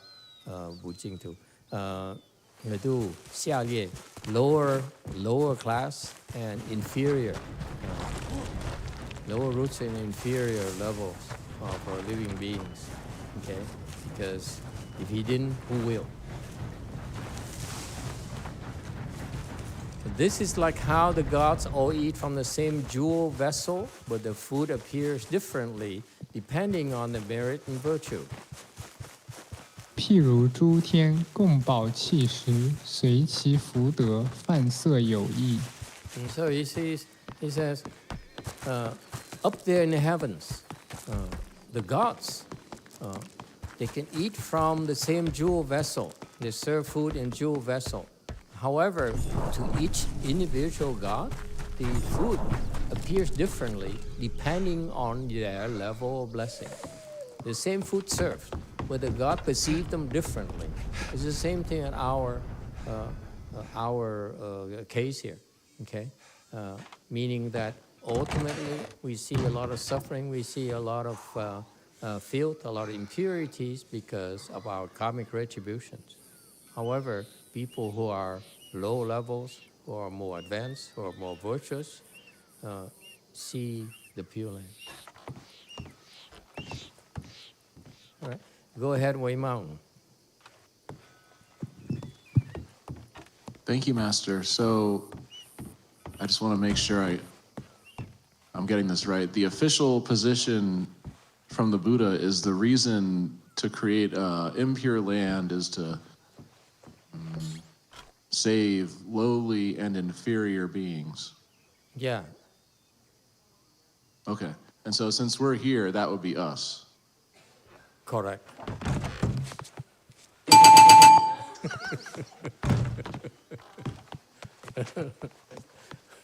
Excellent. Okay, you won a prize.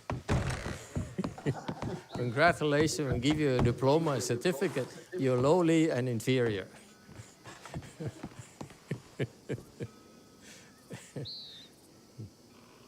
Okay? And so someone has to save them.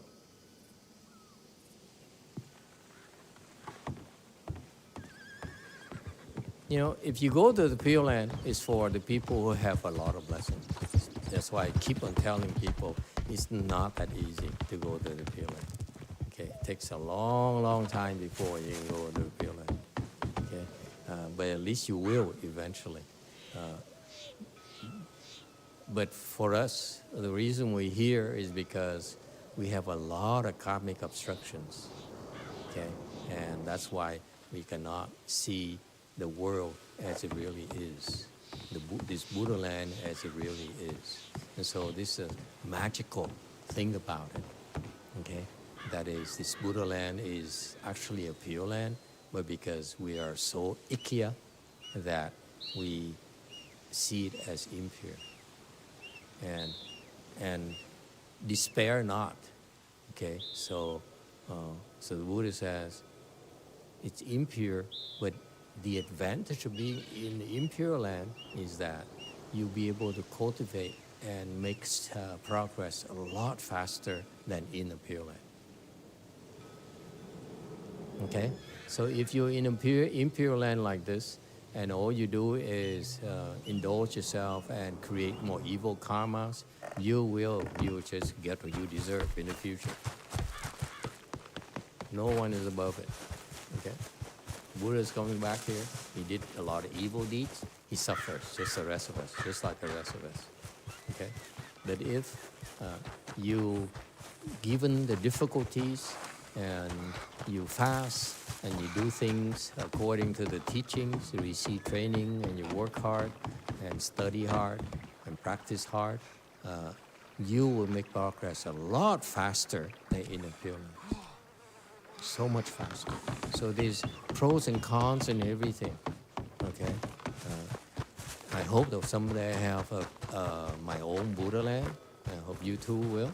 Okay, and all of you will have your own Buddha lands. My Buddha land will be impure because I like it.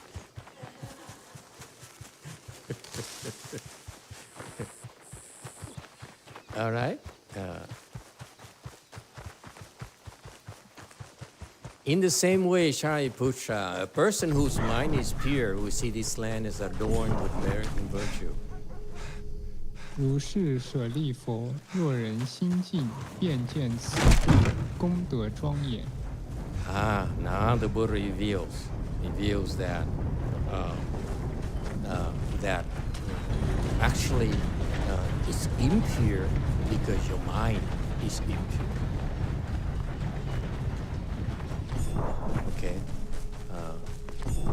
because we have problems. That's why we have problems internally. That's why you see problems everywhere. Okay? We see jealous people because we are jealous. We see evil people because we have the seeds of evil inside of us. Okay? Yes, Wei Mountain. Master, is it the same thing that Western Bliss Pure Land, where if our mind is impure, we see that land is impure too, or it's only happen at Shakyamuni Buddha land? No, in the Pure Land is entirely different. Pure Land is everything is pure. Okay? It's no suffering. Okay? And that's why it's the people, in other words, the people in the Pure Land work on a different type of dharma. Okay, whereas here we work here in the impure land, you work on a dharma of suffering. Okay, suffering is a wake-up call. Ordinary people, inferior people, unblessed people, people without blessings, they see suffering and they run away from it. They whine and they complain and they give up. Whereas if you simply are willing to confront the suffering and difficulties, this is when you're able to excel a lot faster. So the suffering is an impediment. Obstructions are hard, but they also have the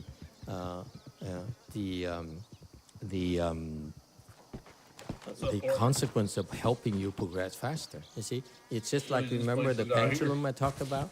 It makes you effort to, if you normally are here, you have to make the effort to move it up here, you will get far greater benefits.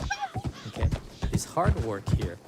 Okay, the more difficulties, the harder you're willing to endure, the bigger the rewards immediately.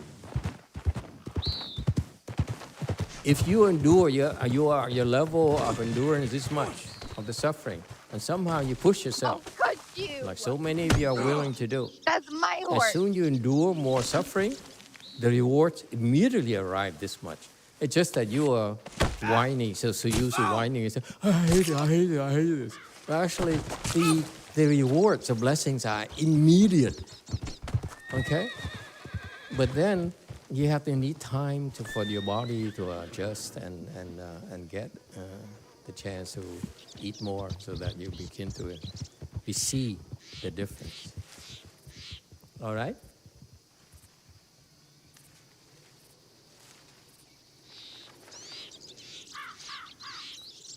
So that's why don't be like the average people, average person.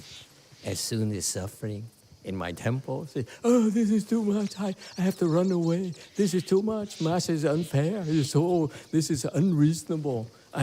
This is nonsense. It's controlled suffering. It's controlled hardship. If you run away, sayonara. See you in hell. You don't run away, and you get the rewards immediately. Okay? Okay, so pretty soon we use AI to have a pain meter, sufferings meter. All right.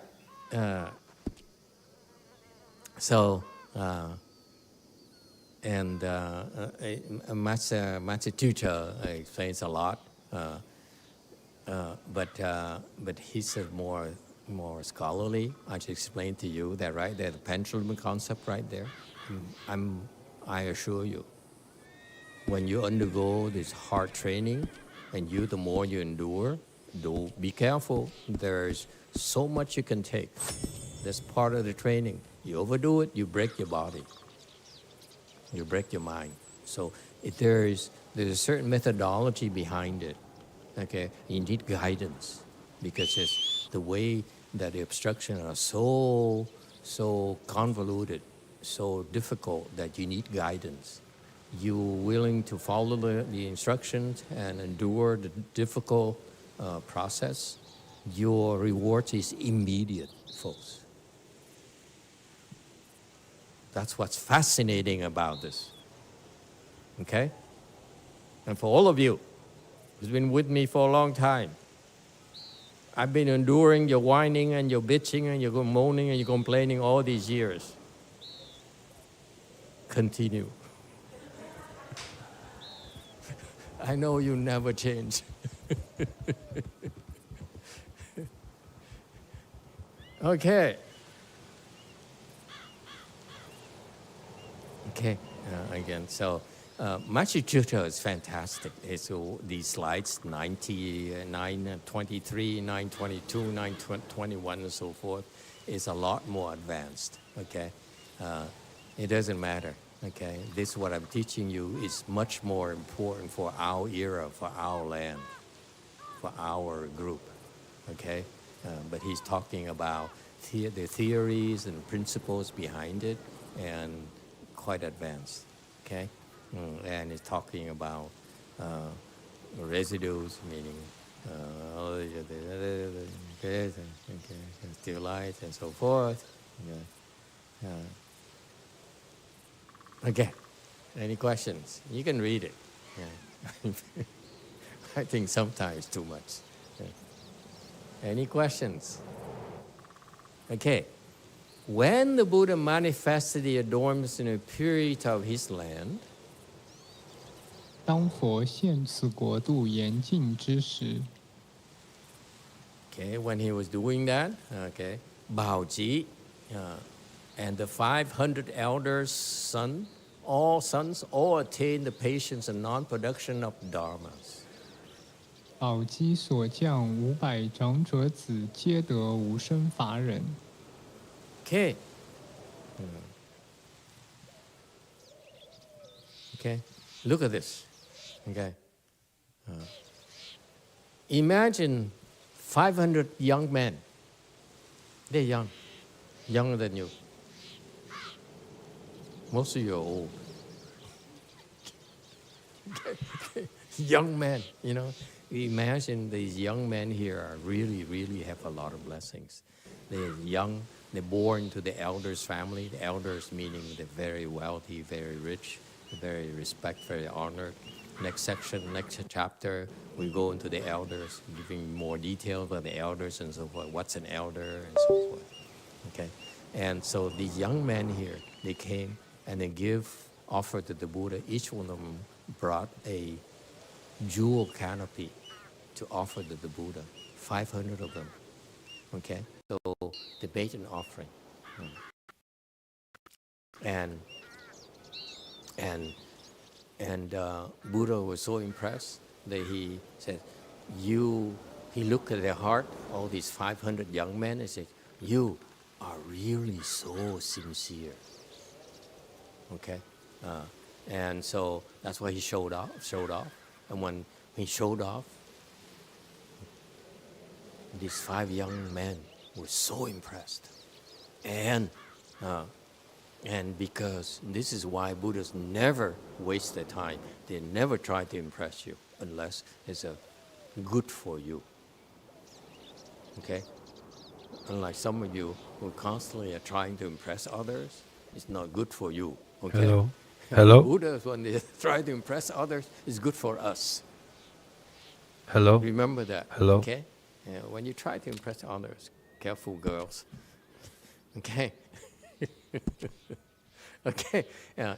So the mere fact that Buddha manifested this projection on this humongous screen, okay, these 5 young men, okay, attained the patience on non-production of dharmas. They became enlightened. They opened the wisdom. No fasting, no mantras. Hello? No crossing legs. Look at that. It's not fair. It's just not fair. Think about it. They're so young, they didn't do anything, they didn't do much. It's born to a good family, and then this is what they get. Well, we work so hard, and Master still yells at you. After all these years, the yelling never stops. Only gets worse. Okay, and so slide 931 is almost at the end now. It says the patience and non-production. This is the level of wisdom. Okay, and this is for the small vehicle. It's called the fourth stage arhat. Okay, and so because the Buddha have different types of teachings, so each teaching is the small vehicle teaching is a fourth stage arhat. But patient non-production is also actually at the other teachings like Vaipulya, like Prajna, like perfect teaching. They correspond to a certain level. Okay, I really don't pay much attention to the terminology and the levels too much. Okay, I am more concerned about your level of wisdom. Okay, and so we measure you in terms of the fourth stage arhat on the ground. To me, I say below arhats is what we need to bring you through, guide you through that landscape. Okay, so beginners have to need the guidance to go through that landscape. And then you get to arhat range. Okay, that requires special handling. Only the Buddhists know. Okay, the non-Buddhists would not have any such training, by the way. Okay, and so next range would be the grounds. Okay, the 1G, 2G, and so forth. Each one has its own peculiarities that requires different kind of handling, and so I'm not horribly worried about the actual words or terminology. Ultimately, is your level of wisdom. So I use one system to measure. Master Tuta, he says actually in the Buddhist teaching, and you can precisely pinpoint which period that level of accomplishment corresponds to. And again, personally, it doesn't matter to me. Okay, it's like you described to me how good a Wagyu steak is. Okay, I want to taste it. All right, tasting it is far better than reading about it. YouTube, go ahead. Thank you, Master. We have a question from Inner Journey 772. Master, if this applies to life, that we see impurities because we have them, where do principles come into play with this? Thank you. Would it be best to focus on ourselves and not have opinions on what others do? The reason you see impurities is, I'll give you the analogy. You see the impurities like you put on some sunshades. So everything you see has been colored already. It's colored darker already. Okay. Imagine that you wear your sunglasses everywhere. Okay? So what you see is actually not the real thing. That's the analogy. Okay? And so what do we do about it? This is the human condition. Number one, if you don't like it, go away. Okay? Go to a church, go to somewhere else where they treat you nicer.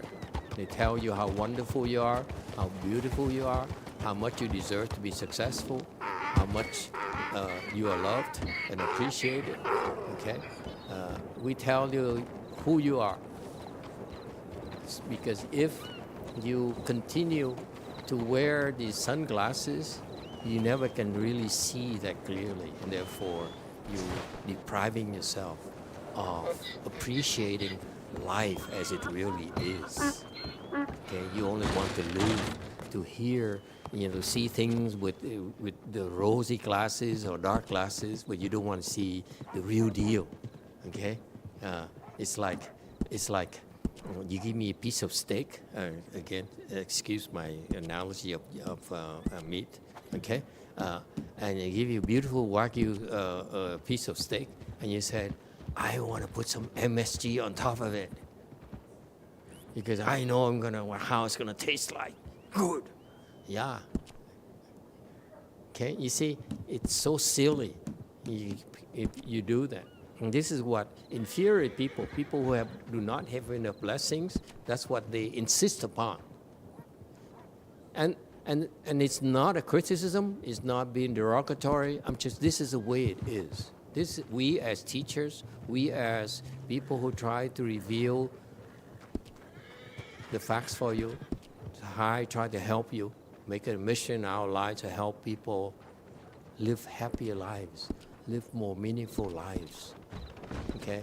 In order for you to do that, we need to tell you your truth, no matter how much you don't like to hear, how much you will hate us for it. Okay? So, what are you to do? Again, if you don't like it, go away. This is not for you. Thank you for coming, and we see you in maybe 1,000 more lifetimes. Because once you heard this, you know what's going to happen to you? It will bother you the rest of your life. When you wander around, you say, something is missing in my life. Why is it I'm suffering so much and there's no end to this? You know, got to be something else better. And that's the seed we're planting in you. Too late. Okay, the seeds have been planted. You may hate us right now. You may attack us. You may criticize us. You may write something bad on the internet about us. Okay, that's how it is. We have to pay the price. But you can't help it. You will grow and evolve towards your best self. You'll come back, and one day you'll be grateful. You come and you give me your house, your daughters, your dogs, your cats, everything. Okay, you say, I'm so grateful. You remember? I know, Master, you don't remember, but I saw you a million lifetimes ago. And you scolded me, so now scold more. Please, hurt me. Don't hold back. Okay? It's the first time no one likes it, but eventually you love it. Way Mountain.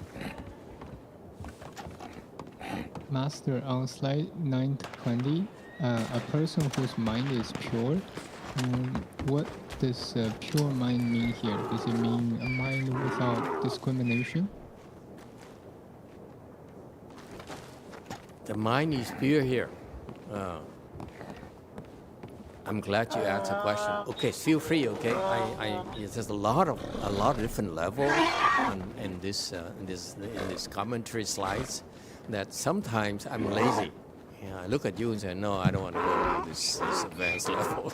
Because you be bored and you run away. Okay, there's only so much you can take, so much scolding and beating you can take. Okay, but here, a mind whose mind is pure, okay, refers to the Bodhisattva. Okay, so that's why. Remember, this is a clue. Shariputra never saw it before until the Buddha forced it upon him. He said, see, I'm going to help you use my Buddha eyes to see what it really is like. If you depend on your eyes, you cannot see it. So I have to help you with my Buddha eyes. So basically, it's a kind of cool thing. I wish I could do this for you. Would I be able to travel with you? I'm not I think we traveling can do anywhere, that. man. You know, I'm picking up an order. Look at me. I lend you my eyes so that you can see my real self. Yeah. Kidding, okay? So in the same way, Shariputra, who is a fourth stage arhat, therefore he cannot see this. That's what the Buddha said. You cannot see it, but a person whose mind is pure, meaning not you, even a fourth stage arhat mind is not pure yet. Okay? They still have issues. Fourth stage arhats have a lot of issues. Shut up. Okay. But the Buddha says, you're a fourth stage arhat, you can't see. You see how lowly you really are. Okay, but a person whose mind is pure, meaning that bodhisattvas' minds are pure. I offer protection services. I'll follow your camp, and I'll protect you from any butchers. They switch from impure. I don't have any money, man. I'll protect you anyway. Okay. DTT. Man, this is the best I can do. Thank you, sir. Hello, I'll protect Master. you. Thank you for giving my family to stay here. Our pleasure. Giving us the opportunity to stay here.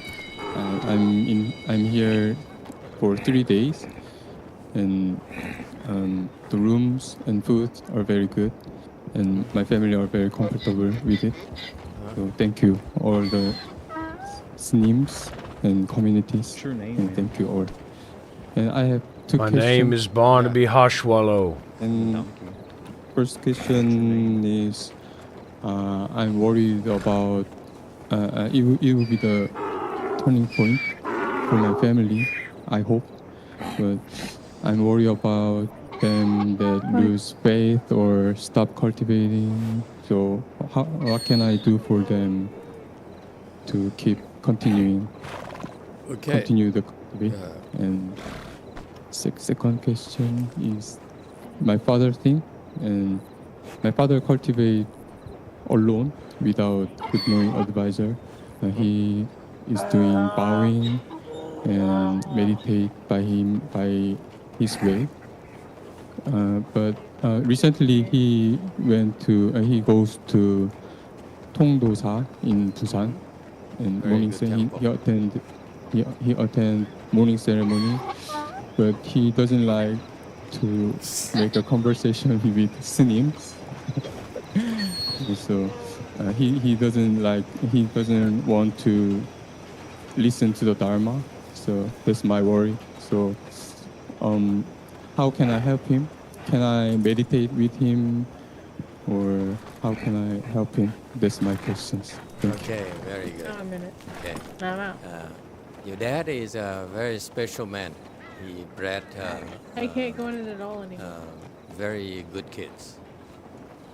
And that's so I look at you family and I say, wow, there's a reason why the Buddha said you need to have a lot of blessings to be born into a Buddhist family.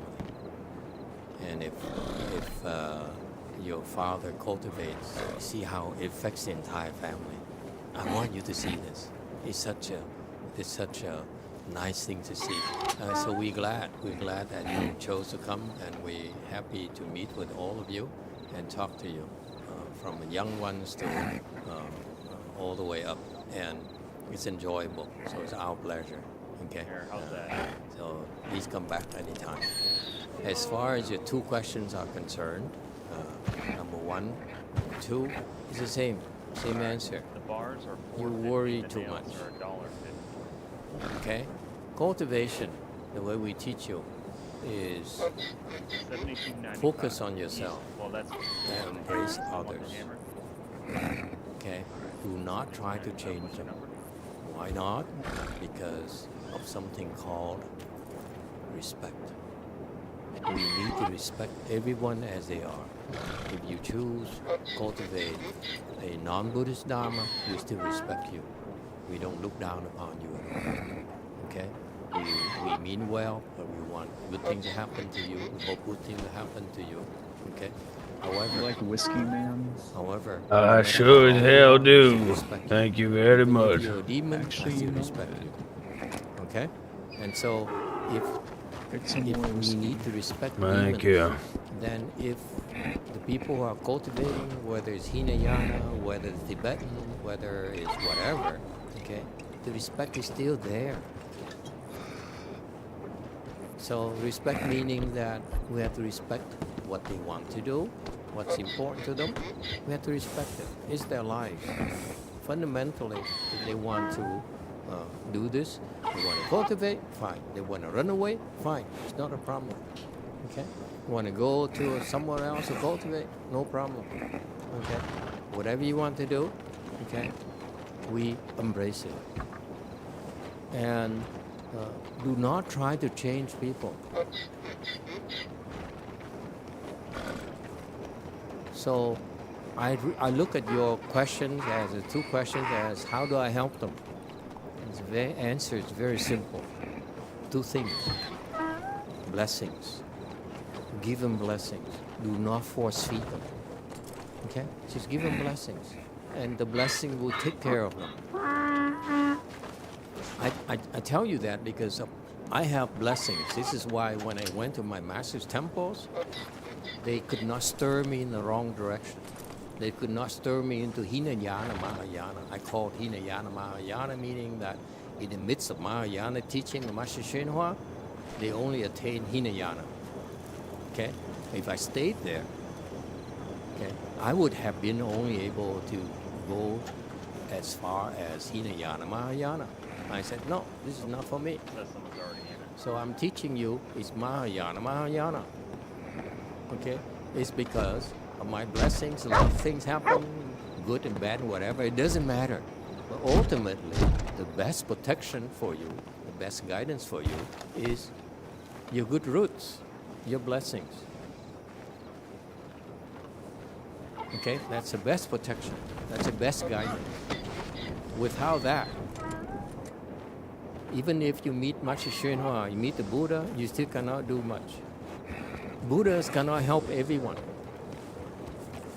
When Buddha was in the world, his dad was a king, and his uncles and his family are royalties, and he has a lot of sponsors, royal patrons, kings and queens and so forth. And the overwhelming majority of the people on He's earth the blacksmith would guy. not believe him, would not get a chance to see him. He's not talking right now. It takes a lot of blessings to be able to. I'm the bodyguard for these folks here. Level blessings. That's why we're born after the Honestly, he's got a strong work ethic. I think you should hire So him. you see, in spite of all that, the common denominator is that Sorry, man. I tried.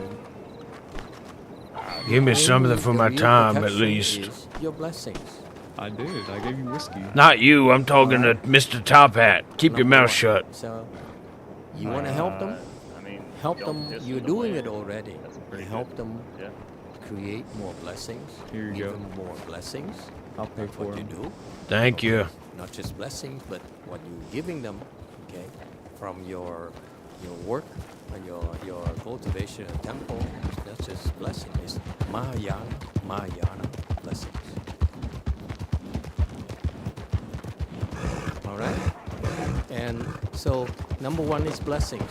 Number two is that you have to wait. Blessing has to mature before we can do anything. Just because you have blessing doesn't mean now I'm rich, I can go and do whatever I want to do.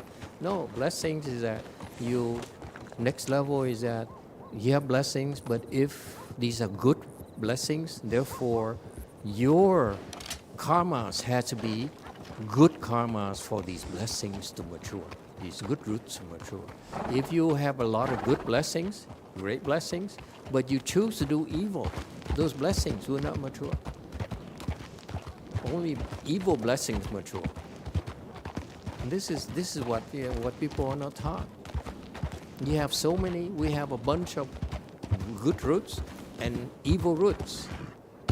And these are there in all of us. Evil people are because these evil roots mature. That's why they do evil things. Okay? We have evil roots too. If we're not careful, we also do evil things ourselves.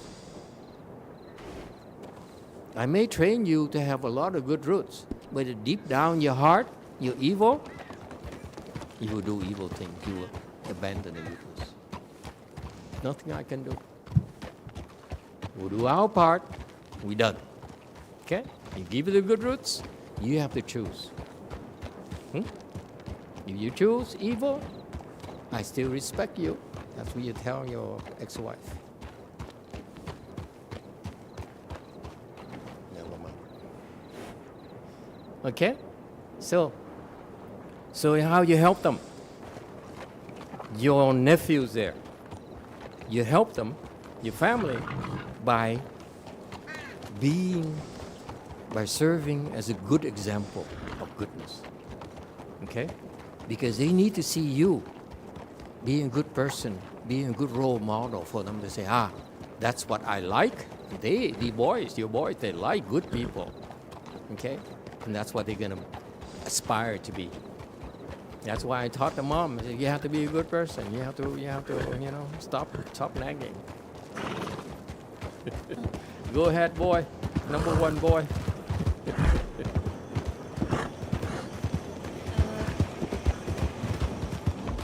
How much do I have to cross my legs a day?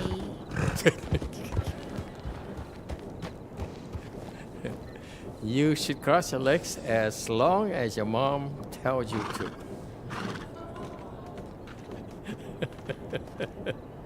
Okay? You can do it. I don't that. All right. Thank you, boys. Have a good time.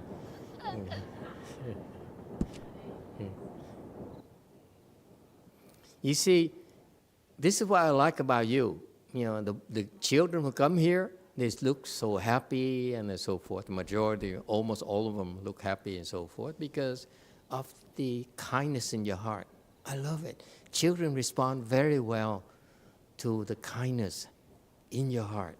If your heart is so kind, so deep, and so kind, you connect with children very, very fast. Okay? You're helping. You're exerting a very good influence on a lot of young people. All right, keep up the good work, everyone. Just be yourself, be kind, be good. And you're affecting everyone around you, especially the small children around you. Your students, your nephews, your nieces, your children, everyone. Grandchildren, and so forth. Okay? Don't worry. Good things will happen. Believe. Okay, so 932. While 84,000 people all resolve upon Anuttara Samyak Sambodhi. 84000人皆发阿耨多罗三藐三菩提心。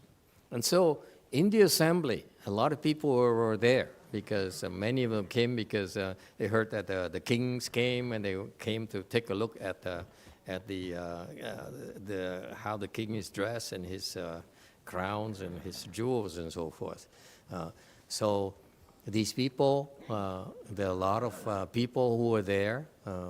They look at this manifestation, the power of the Buddha, and they said, wow, this is so cool. They resolve upon Anuttara Samyak Sambodhi, meaning that they want to be a Buddha too. They said, I want to do that too. Okay? The Buddha then withdrew his spiritual toe, and the world reverted to the way it was before. 佛摄神足，于是世界还复如故。So now Buddha says, enough. Okay? He withdrew his toe. So can you see the toe like elongating and then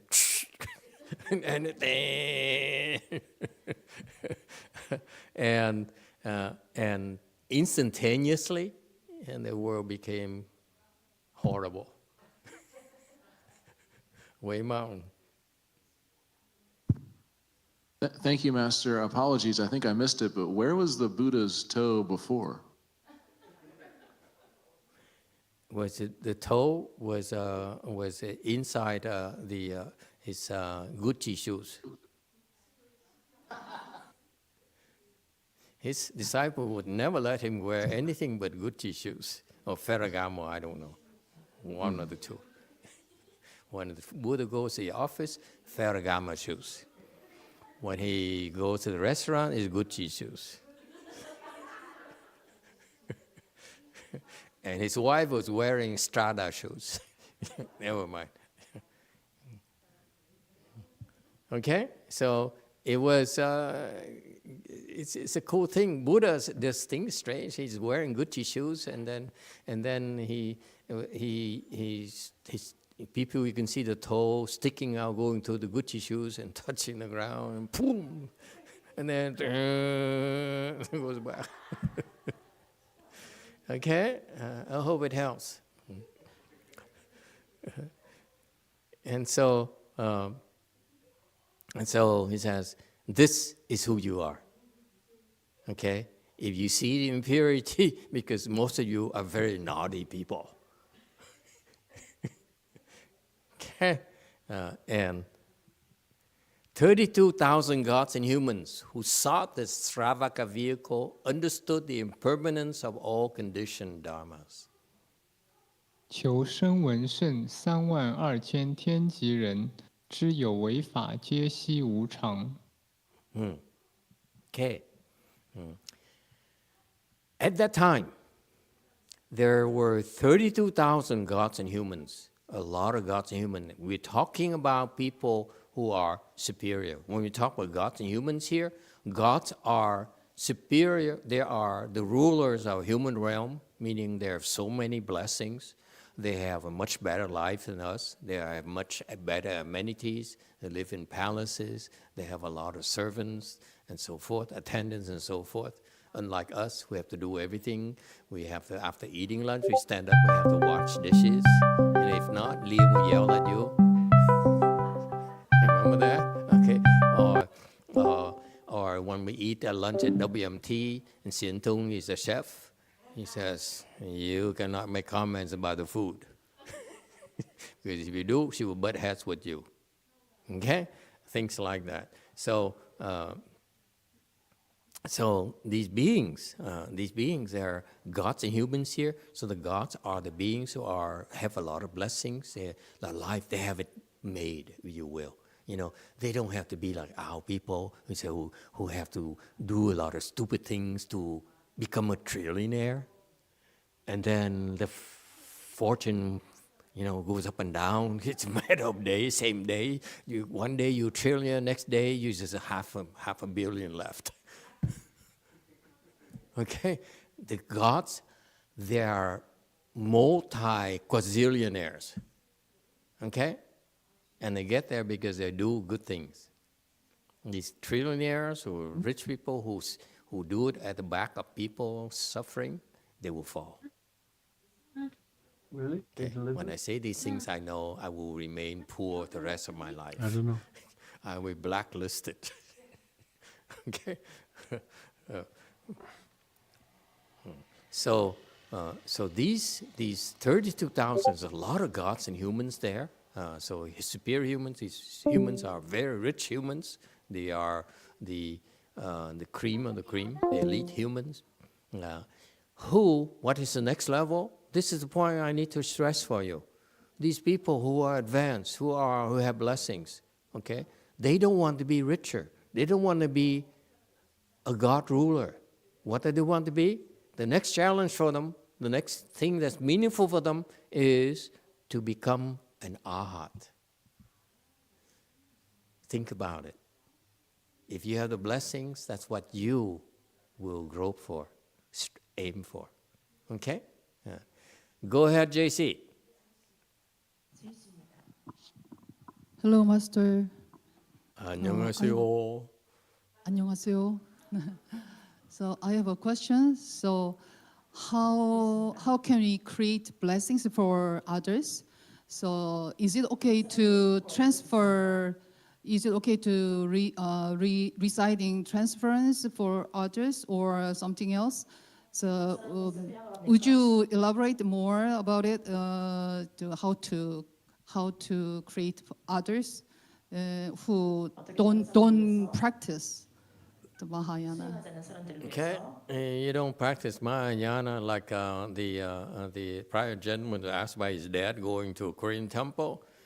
My suggestion to help the dad is send him to the Pure Land, send him to our Pure Land. Let him go to the temple wherever he goes, okay? But after he dies, we send him to the Pure Land. You can have fun all you want right now. It's okay. Okay, we love you. But you're going to go wherever I'm going to tell you. Okay? So there's an out for them. That's why I forgot to mention this. Let live and let live. Let them live their lives. Don't try to teach them. Don't try to influence them. How do you influence them? They need to look at you. Be a good person. Be a superior being. And then if they have that in their heart, they will want to be like you. Okay, that's how you influence them. But if they don't, they happen to have the evil seeds maturing. They have to miss the boat and so forth. We send them to the Pure Land. There's an out for them. There's a way out where they'll be safe. They will no longer suffer. Okay?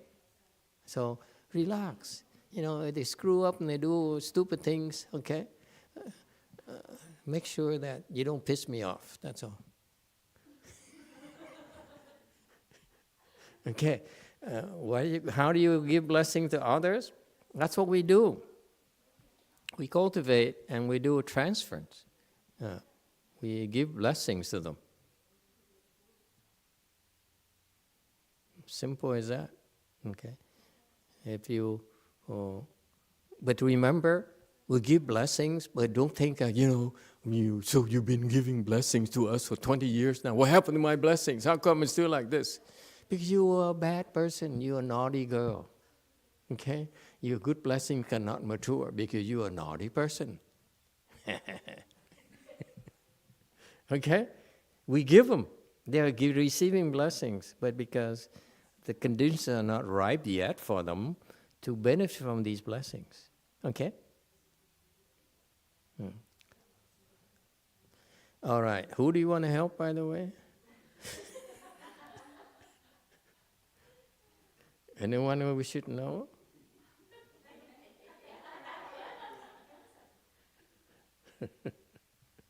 Yeah.